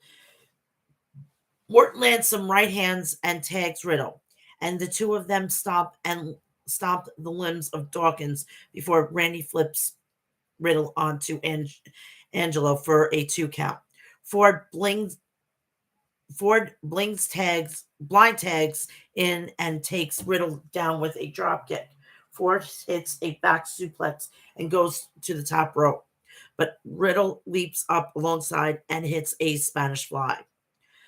Come back, Riddle and Ford are throwing hands back and forth. Ford lands an insecurity, then Riddle fires back with one of his own. Dawkins tags in, but Riddle kicks him back and tags Orton. Randy lands a series of clotheslines and snap power slam. Then Riddle hits the Profits with a draping DDT. Orton is fired up. He tags Riddle for a RKO, but the Usos music hits. Ford drop kicks Orton off the apron, and no Uso appears. The Profits hit a double team blockbuster for the win. Profits win. After the match, Montez Ford gets on the microphone and says he wonders who would have done such a thing. He says, let it be a message to RK Bro. The Usos aren't the only team they need to be worried about. We see Edge sitting in a throne in a dark room with Damian Priest. Priest at his side. Priest says some people are wondering why they did what they did to Styles, but maybe they need a reminder of who the hell they are. Edge's mental manipulation is always a part of him. Those seeds were sown 20 years ago when he was in the Brood, the Ministry of Darkness. However, he's a much more dangerous version of the man he used to be, and those seeds are being sown by fans' tears. Edge says Damian Priest was at WrestleMania 2 years ago, teaming with Bad Bunny. Priest was the linchpin of that, but didn't get any credit. And this year, he didn't even have a match at WrestleMania. And him, a first ballot Hall of Famer, had to come out and beg for an opponent. Edge says the fans complained on Twitter and TikTok and everywhere else that he wasn't there enough, that he was a part-timer. Well, he finally decided to stop caring what they think and take back his mountain of omnipotence. And AJ's Judgment Day is coming. Come back. AJ Styles is asked for a response to Edge's challenge. AJ says, as far as challenge goes, he accepts, but Edge can save his judgment for the lights start flickering before going out. When they come back up, the room is purple, and Edge and Priest are there. They beat AJ down, then put his arm inside a cabinet and slam the lid on it and over and over. They stand over Style and laugh maniacally.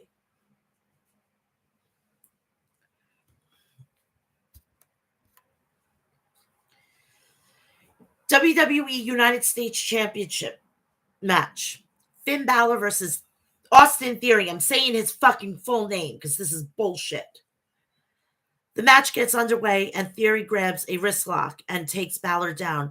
He wastes time and Balor beats him back into the corner and chops him in the chest. Theory eats another chop but comes back with a backbreaker for a 2 count. Theory grabs a sleeper and holds Finn down in the middle of the ring. Balor fights up and hits the ropes, but Theory slides under the ropes and trips him. Theory drags Balor under the bottom rope and hits a neck breaker. We come back from a commercial break. Theory and has Balor down with a sleeper again. The champion fights up but eats a knee to the gut. Then Theory jumps and stomps him before taunting the fans. Balor rallies with some forearm, tips Theory over the head, and hits a double stomp. Theory blocks an attack and hits a backbreaker for a 2 count. Theory stays in control for a minute and even attacks the throat. Balor ducks a clothesline and hits a DDT, then kicks Theory to the apron. Balor wants a suplex into the ring, but Theory fights him off and looks for a rolling drop kick through the ropes, but gets caught with a power bomb. Theory slams Finn into the turnbuckles. Balor hits a roll-up into a double stomp and kicks Theory repeatedly. Balor hits the sling blade and goes up top. Theory hits Finn and connects with a springboard, Spanish fly for a near fall. Theory wants the ATL, but Balor counters with a reverse DDT. Balor knocks Theory out of the ring, follows up with a tope to the floor. Balor gets him back inside and looks for a coup de grace, but Theory avoids it. Theory hits with the ATL for the win. Winner and new United States champion, Austin Theory. After the match, a bunch of heels like Alpha Academy, T-Bar, the Hurt Business come out to celebrate Theory. Then McMahon comes out and applauds Theory, just like what he did with Randy Orton. Theory joins Vince on the stage as they take a selfie together and shake hands. Seth Rollins is walking backstage on his phone. Then when Kevin Patrick stops him and asks if he knows who Cody's opponent is, Rhodes says he does, and Patrick asks who will it be.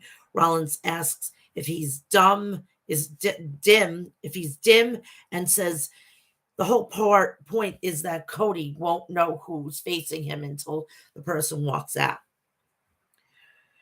It's time for the double wedding. I'm telling you, I did other things during this, and I'm glad I did.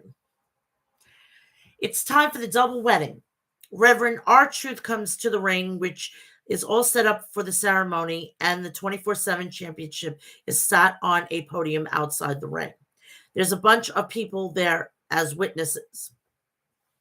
And Akira Tozawa and Reginald are in the ring in white suits. Truth reminds them that he's made it so that the 24/7 championship is off limits during the ceremony, then introduces the two brides. Both men come to the ring with Sasha Banks and Naomi serving as bridesmaids. Truth gets Dana Brooke's name wrong and she corrects him. The fans try to what, but Truth tells them not to, then instructs Dana to read her vows. Brooks reads her vows, and the fans what as her as well. Reginald tries to speak, but the fans are getting real rambunctious, and Truth tries to settle them down. Tamina and Tozawa don't give any real vows. The fans cheer. Truth asked if there's any objections, and Tamina said yes. They switch Reggie into Tozawa. Truth says wasn't expecting that, and asked if there's further objections. And then Tamina switches herself and Tozawa so that she is with Brooke. So they look like they're going to might kiss, but Truth says they're going to get him fired because he doesn't even know if this is PG. Okay? They all switch back and the fans boo. Then Truth announces them committed, but he forgets the rings. They put the rings on. Truth tells them to get the smooches on. The two couples kiss to make it official, and Reggie takes down Dana and pins her. Tamina drops Reggie with a boot and pins him. Then she lifts the title. Tozawa goes under the dress and rolls her up and takes the title. Dana comes off the top in her wedding dress with crossbody to Tozawa, and she gets her title back. Dana jumps on R-Truth's back, and they run off together. Okay. Bobby Lashley is backstage for an interview. They show a video of MVP and Amos from earlier today. MVP says Lashley is about to learn how big of a mistake he made by going into WrestleMania solo. Well, he moved on to bigger and stronger things. He's moved on to Amos, a superior athlete in every way. And if he made Lashley almighty image what he could do with Amos. MVP says Amos wants to challenge Lashley to an arm wrestling contest to prove his dominance. Amos says the almighty era is coming to an end. Lashley says he knows if he wants to get MVP, he'll have to go through Amos. Yeah, Amos is bigger than him, but he is stronger. We'll find out next week when he takes that arm wrestling contest and prove why they call him the Almighty.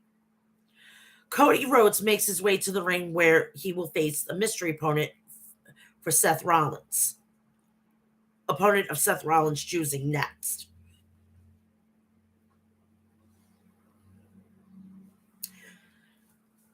It was Kevin Owens.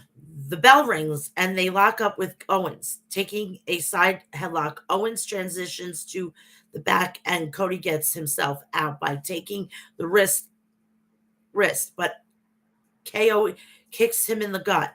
Cody counters a back suplex by landing on his feet, then looks for the drop down uppercut, but Owens grabs his hand and stomps him. Cody knocks KO out of the ring and looks for a suicide dive, but Owens catches him and hits a fallaway slam into the barricade. We come back from commercial. Cody rallies against Owens, but gets caught with a gnarly senton to the back. Owen mocks the fans and stomps the back, then hits Rhodes with a backbreaker and stretches him over the knee.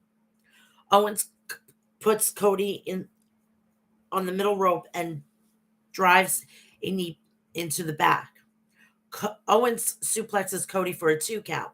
He looks for it again, but Rhodes blocks it and hits a suplex of his own. Cody wants the crossroads, but KO spins around and hits him with a DDT for a near fall. Owens goes to the top rope and looks for a swanton bomb, but Cody gets his knees up.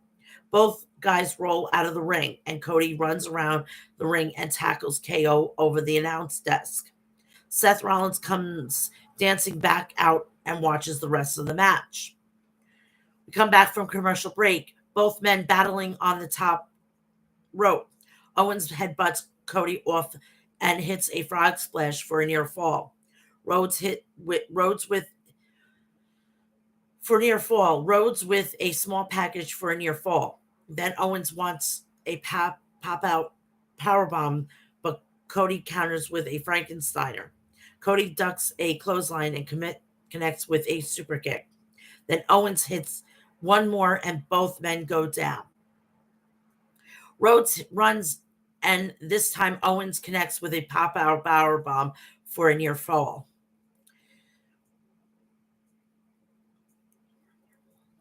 Owens can't believe it, and Rollins is furious at ringside. Owens drags Cody to the corner and goes to the top rope. Rhodes hits Owens and climbs up alongside him, but KO connects with a fisherman suplex and covers, but Cody gets a boot on the bottom rope. Cody rolls to the apron and Owens goes out and grabs him for a powerbomb, but Rhodes flips him over and Owens lands hard. The referee starts his count and Rollins screams at Owens, "Get your fat ass back in there." Owens takes an umbrage with an insult and walks off, giving Cody a win and leaving Seth irate at ringside. So Cody wins via countout. Cody isn't happy with the result, but he gets on the ropes and poses. Rollins runs up behind and shoves him off, and Rhodes lands on the barricade. Rollins taunts Rhodes as the show comes to the end. So that was Raw. After this, he needs to move on. There should be not another fucking match. If there's a 2 out of 3, then I will be fine. They should really do that at WrestleMania Backlash so we can deaden this fucking feud and let Rollins do something else.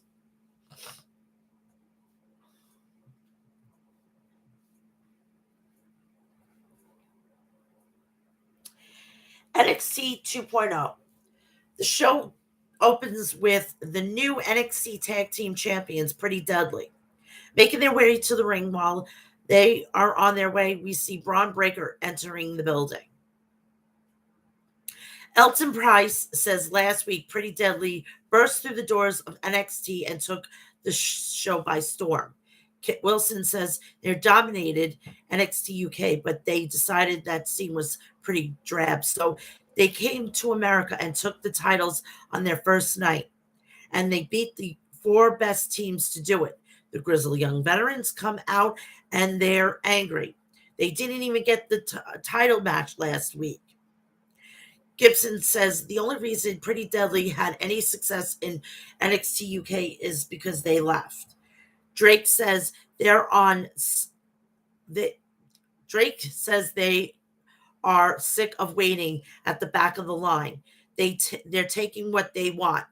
Legado del Fantasma music hits and Elektra Lopez comes out talking, but Wilde and Mendoza rush her and attack the veterans. Pretty Deadly get involved, and they all just fight into each off into, and they all just fight off into the crowd.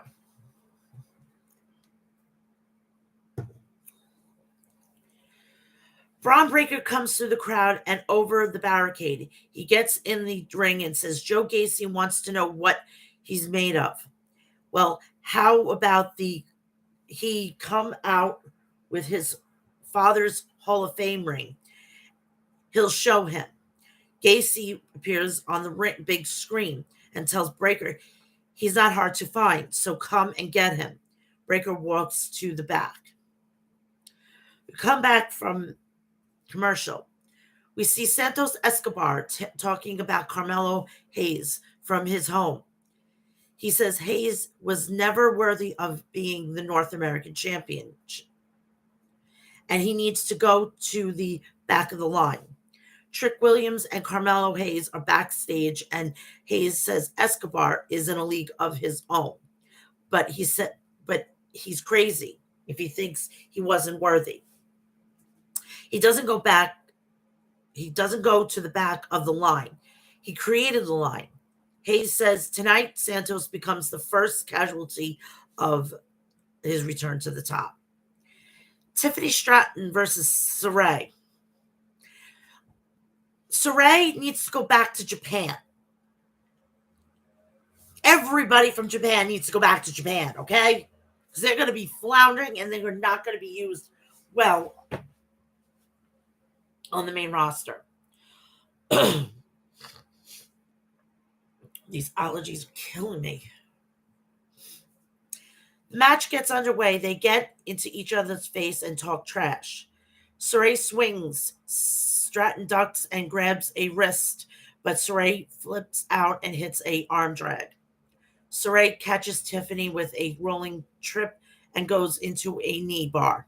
Stratton fights free and hangs Sarray on the middle rope so she can hit a hip attack. Stratton clubs Sarray and grabs a submission. Sarray fights up, but Tiffany knocks her down and hits a springboard for a springboard toe pad for a 2 count. Stratton holds Sarray down but starts to fight up and hits a dropkick to the knee, followed by a German suplex. Sarray goes to the top middle rope and lands a double stomp, then puts Stratton down against the bottom rope and hits her hanging dropkick. Stratton rolls out of the ring, so Sarray has to go out and bring her back in. Sarray grabs Stratton from behind, but she holds onto the rope to prevent being suplexed, then headbutts Sarray off. Stratton hits a spinning Vader bomb in the corner and scores the pinfall. Stratton wins. The grizzled young veterans are backstage when Braun Breaker barges through them looking for Joe Gacy. Breaker hears his father's voice and follows it into the room where Gacy and Harlan had him caged. The voice is coming from a phone on a chair inside the cage, which replays the end of the show 2 weeks ago. Breaker hits the chair with a pipe and storms off. The grizzled young veterans are gone. They're gone. And I'm glad. Hopefully, the Bucks want them in AEW. Now they can go to Ring of Honor. They'll have plenty of places where they can put them. We come back from commercial. Pretty Deadly are walking backstage, gloating, when they run into Indy Hartwell and Persia Pirotta. The two teams flirt a bit, and Indy and Persia ask for a match, which Pretty Deadly are down for. Persia and Indy then reveal it's really for their men, Duke Hudson and Dexter Lumis, and Pretty Deadly back off. Grayson Waller is interviewed backstage, and he says he had everyone believing he was injured. He even had little old ladies carrying his bags at the supermarket. He says he dropped the dead weight that was Sanga because he's the reason they didn't win last week. Andre Chase and Bodie Hayward appeared and argued with Waller for a moment until Sanga busts through the door. Waller runs off and Sanga chases him into the ring, where Waller tells a referee to ring the bell for some reason. So we had Waller versus Sanga. And I don't know if you know, but I believe I've seen a guy looking like him. His name is Braun Strowman, Adam Shear. Cut, paste, copy, and paste, basically.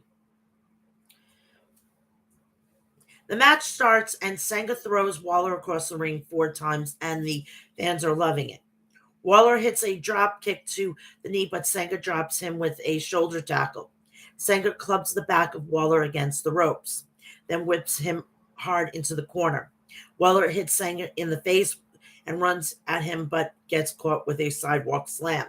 Sanga pulls Waller head back and berates him, and then hits an elbow drop to the back. Sanga pins, but Grayson grabs the bottom of the rope to break it. Sanga slams Waller then waits for him to get up and wants a choke slam, but Waller rolls from the ring. Waller runs Sanga into the announce desk, then into the ring post. Waller gets Sanga into the ring and hits the rolling stunner for the win.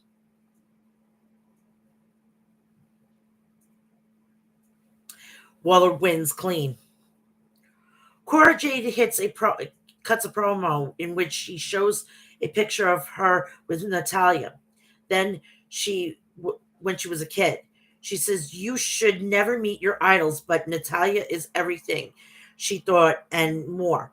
A legend, but she's dead ass wrong about her, and she's going to kick her ass. We come back from a commercial with a new superstar called Roxanne Perez, which she used to be Roxy in Ring of Honor, which is centered around her playing WWE games on PlayStation. Perez is interviewed backstage, and she says she waited her whole life for this, and it's very surreal. Toxic Attraction appeared, and Mandy says Perez is probably very nervous, but that's normal for being around them. Mandy says she should breathe it all in because this is the closest she'll ever going to get. Jade says Perez has a bad attitude. So how about they move her debut up tonight? Legado del Fantasma versus Gibson and Drake. The grizzled young veterans are apparently just now known as Gibson and Drake. As they are standing in the runway, Wild and Mendoza, Cruz del Toro, come flying over the rope onto them. Legado get Drake in the ring and hit a double team splash for a 2 count. Gibson tags in. Wild runs over both of them and hits a springboard arm drag head scissors combo. Gibson is back in the corner where he kicks Wild in the face and tags Drake so they can hit a double team atomic drop clothesline combo.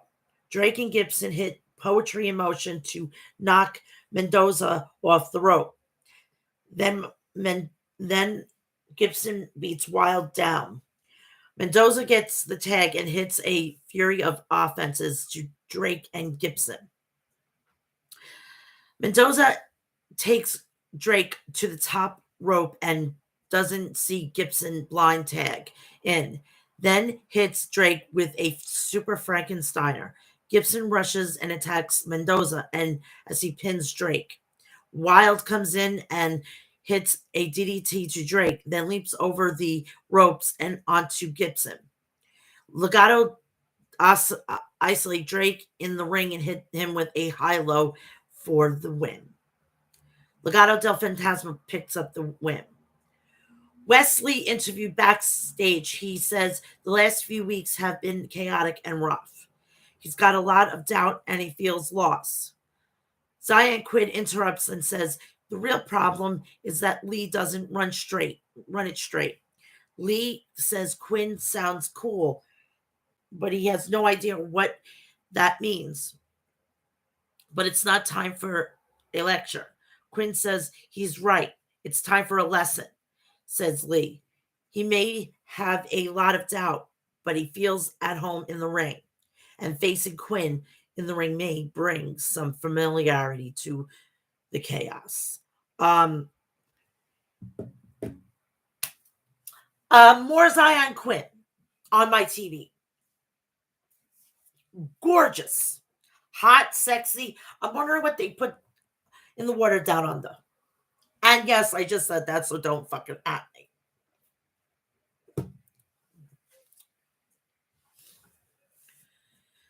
We have Santos Escobar versus Carmelo Haynes. They lock up and Escobar grabs the waist, but Hayes grabs the ropes. Hayes grabs a front face lock and forearms the back, but Escobar grabs the ropes. Hayes hits a shoulder tackle and Escobar bounces off the ropes and laughs at him, then sends him to the ropes and hits a drop kick. Escobar hits an enziguri from the apron, then goes to the top rope and hits a crossbody. Escobar hits the ropes but trips him,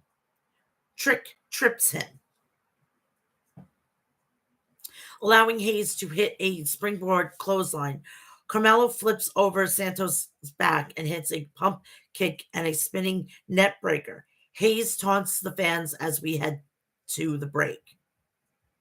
We come back and Hayes looks for another pump kick, but Santos blocks it and knees him. Escobar connects with an elbow and hits the ropes, but gets caught with something like a standing Spanish fly. Both men get to their knees and punch each other. Hayes catches the leg of Escobar as he attempts a drop kick and applies a Boston Crab. Hayes transitions to the front facelock to prevent the rope break. Escobar fights up and hits a small package for a near fall. Escobar hits a fisherman suplex for a near fall. Escobar lifts Hayes for a standing vertical suplex, and both men are down. They come to their knees and trade slaps and forearms back and forth. Escobar chops the chest in the corner, then hits an enziguri and climbs up for 10 punches. Hayes avoids the 10th punch and trips Santos, so he hits the turnbuckles.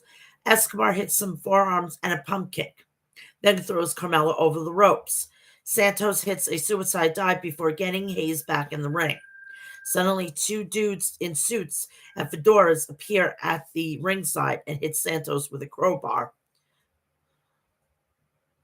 then puts him back inside so Hayes can hit the top rope famouser for the win. Hayes picks up the win. Carmelo and Trick are in the ring after the match. Hayes says there's nobody left in his way. So in 2 weeks, spring break-in, he's going to become two-time North American champion. Cameron Grimes comes out and says Hayes sounds real confident, but wasn't 2 weeks ago. So Hayes says he's got some juice left. So how about they go at it right now? As Hayes gets in the ring, Solo Sequoia comes out from behind and attacks Hayes and Williams. The fans chant his name Solo, tells Grimes he's got next. Braun Breaker is wandering the halls, still searching for Joe Gacy. He enters a room full of mirrors and sees Gacy standing behind him. But then when he turns he's gone. Braun breaks the mirror and screams, "Where are you?" We come back. Diamond Mine is back training, and Malcolm Bivens is on the phone. Roderick Strong says the last few months has been rough for them, but he's refused to stand by and let them become a joke. He's the leader, and if people don't like his vision of Diamond Mine, they will become enemy. Oh, Roderick, I hope your contract is coming up. Natalia versus Tatum Paxley. The match gets underway and they lock up, and Natalia shoves Paxley down. Natalia grabs a headlock and flips Paxley over to the mat. Paxley uses her legs to get free, and Natalia kips up and poses. Paxley grabs a headlock and takes Natalia down, but the veteran fights up and mockingly applauds her. Natalia flips out of a wrist lock and grabs one of her own. Paxley hits an arm drag and sends Natalia to the outside. Paxley goes out after her, but Natalia sends her into the ring post. Natalia berates a fan at ringside. Then Paxley with a suplex. Natalia gets Tatum back in the ring and runs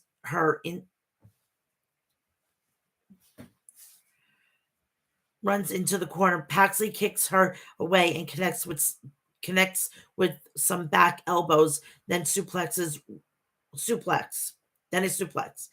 Natalia runs Paxley into the buckles and applies the sharpshooter for the win. Natalia wins. I got to take a brief second. I got to text my dad because he keeps calling and I don't want him to worry. Come on, Dad.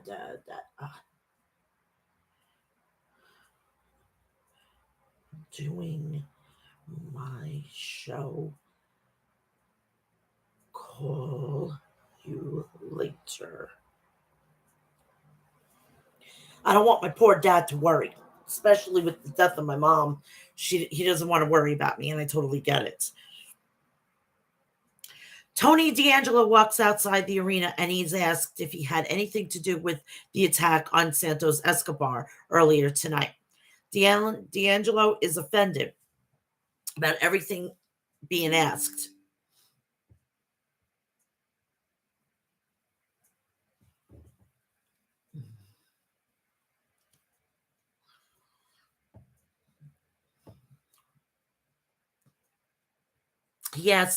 He says maybe it was some Goomba trying to make a name for themselves. He sees a black SUV and asks if it belonged to Legado Fantasma, says it's nice wheels. Come back from a commercial break. Wesley versus Zion Quinn. The bell rings and Lee storms Quinn right away, beating him into the corner. Quinn rolls out and hits Lee. Lee hits a torpedo suicide dive. Lee tries to put Quinn back inside, but Zion hits a back suplex onto the apron. Back inside the ring, Lee tries to rally, but runs into the brick wall that is Quinn. Zion beats Lee into the corner and looks for a Samoan drop, but Lee rolls him up for a near fall. Quinn throws Lee up in the air with a flapjack. Lee fires back and attempts a springboard, but slips, and Quinn clocks him with a forearm. Quinn hits a nasty running elbow for the win. More of him, please. Natalia is stopped backstage for an interview. She says Cora Jade loves to play the victim, but last week wasn't an attack. She was acting in self-defense. Every woman that blossoms in NXT comes to the main roster and tries to use her as a stepping stone.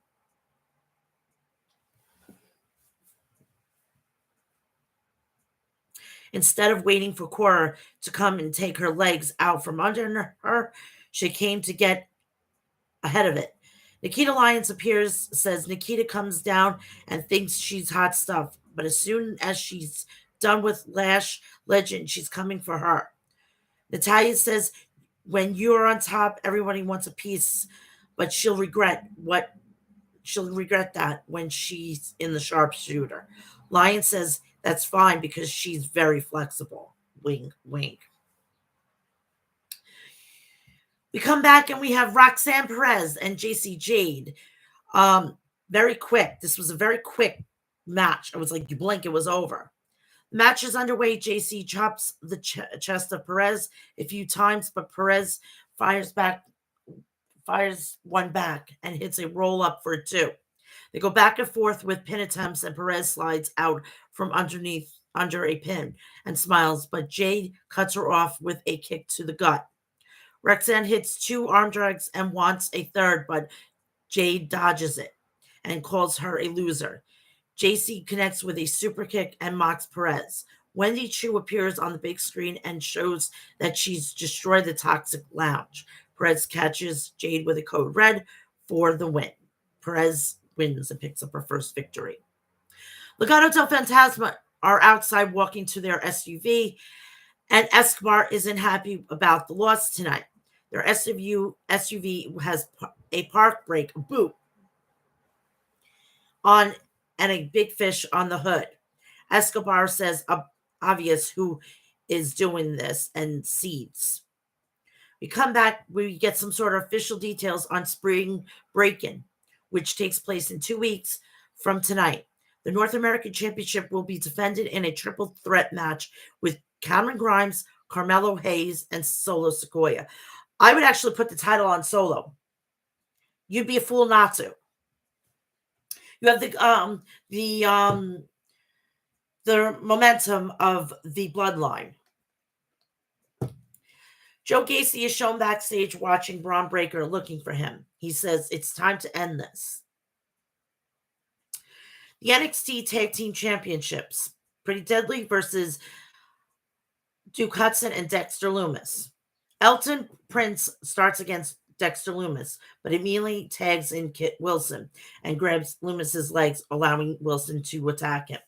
Wilson punches Lumis against the ropes, then tags Prince, and two of them hit shoulder tackles and leg drops. Leg drop splash to Lumis for a 2 count. Prince runs at Lumis, but he sits up like The Undertaker, then hits Elton with an inverted atomic drop. Wilson gets the tag and jumps off the top rope, but Lumis catches him with an inverted atomic drop as well. Hudson tags in and beats Wilson in the corner, then tags Lumis and they attempt a double suplex, but Prince runs in and catches Wilson.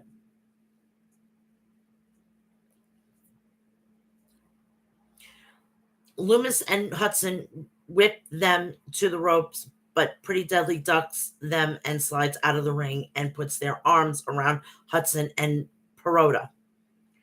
A la Shawn Michaels and Melina at Survivor Series. I don't know the stupid year, but go back and look at it. Same energy. Lumis and Hudson grab Pretty Deadly and drag them into the ring by the hair, then toss Prince out of the ring. Duke and Dexter grab Wilson and hit him with a standing vertical suplex, then give each other thumbs up. The thumbs up. I guess somewhere Mama Candace and Papa John are looking and be proud of their daughter and their son-in-law. I know, I'm still going with it, so sue me. Hudson hits Wilson with a back elbow and tags Dexter, but Kit rolls out of the ring. Loomis crawls after him, and fans chanted for crawls after him, and the fans chant for Pretty Deadly. That's weird that they're playing heels. We're back live, and Loomis is clobbering Elton with forearms while holding him in a sleeper hold. Prince fights up with hits a jawbreaker, but gets caught with a clothesline. Loomis runs at him in the corner, but Wilson drags Prince out of the way. Pretty Deadly isolates Loomis in the corner and kicks and punches him over and over. Wilson tags in and takes Loomis down for a 2 count, thanks to Hudson. Loomis drops Wilson and Prince tags in, but Dexter crawls through his legs and makes the tag. Hudson throws Prince and clotheslines Wilson, then attacks both men in their corner. Duke throws Wilson into Prince with a spear, then goes to the top rope. Wilson runs at him, but Hudson punches him away, only for Hudson to yank him off by the leg. Hudson with a small package for a near fall, then both men collide heads and go down. Wilson runs in, but Duke throws him to the outside. Hudson wants a tag. Kit pulls Loomis off the apron. Dexter throws Wilson into the steel steps. Loomis gets back on the apron, but this time knocks him off and hits the barricade. Hudson catches Elton with a high-angle power slam and covers, but Elton kicks out. The fans are loving it. Hudson makes a swipe for Kit on the apron and knocks him off, but Prince catches him with a big boot and gets the win for his team. Pretty Deadly retains. So after the match, lights go out, and when they come back on, Gacy is standing above the crowd on the platform. He's holding Rick Steiner's Hall of Fame ring, and he tells Braun Breaker to come out and get him. Braun comes marching down the ramp and goes up to the platform and tries to take the ring, but Gacy tells him to hold off. Gacy says Braun can have the ring back so as long as he gets a title match at NXT Spring Break-In. Breaker says he's got it, and Gacy puts the ring in Braun's pocket. Gacy says Breaker needs to do one last thing, to take a leap of faith. Gacy then shoves Breaker off the platform. Breaker is on the ground, withering, when a bunch of druids surround him and grab him. And that is it. That is it for the week. We're going to be coming up to a lot of good things, a lot of exciting things. I can't wait. But that is it. That is it. I want everybody to have a great weekend. It's going to be glorious out this weekend in here in New York. Please do yourself a favor. Please go check out Pro Wrestling TV on all streaming services. Go check out ringsidenews.com to get all your news and ins and outs of the world of professional wrestling. Please go check out harrys.com and get all your shaving essentials there. Please go check out Maestro Classics at maestroclassics.com. Go check out Liquid Death at liquiddeath.com. Go check out Death Wish Coffee at deathwishcoffee.com. Please go check out the seminar that's coming up next weekend for Outbreak Wrestling. Go check out their social media outlets. And heed my warning, don't go there as a fan. Be serious about it. Go check out HOG Wrestling and hogwrestling.net. And please go have yourself a great weekend. I'm going to have a great weekend. I'm going to go see my son. I am doing this. I thank you from the bottom of my heart. And Mom, I love you. I'm signing off every day, every time on here. I love you. Next week is going to be preempted until Monday.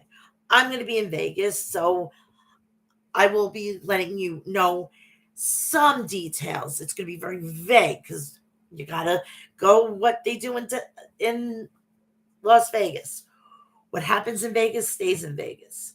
So have a great evening. I love you all. Do yourself a favor. If you are on here, smash that like button. Follow me. Subscribe to my channel. And please, please, please turn on all notifications. So when I go live, you'll know about it. Have a wonderful evening. I love you, Mom. See you all on Monday, the 2nd of May. Have a great Friday.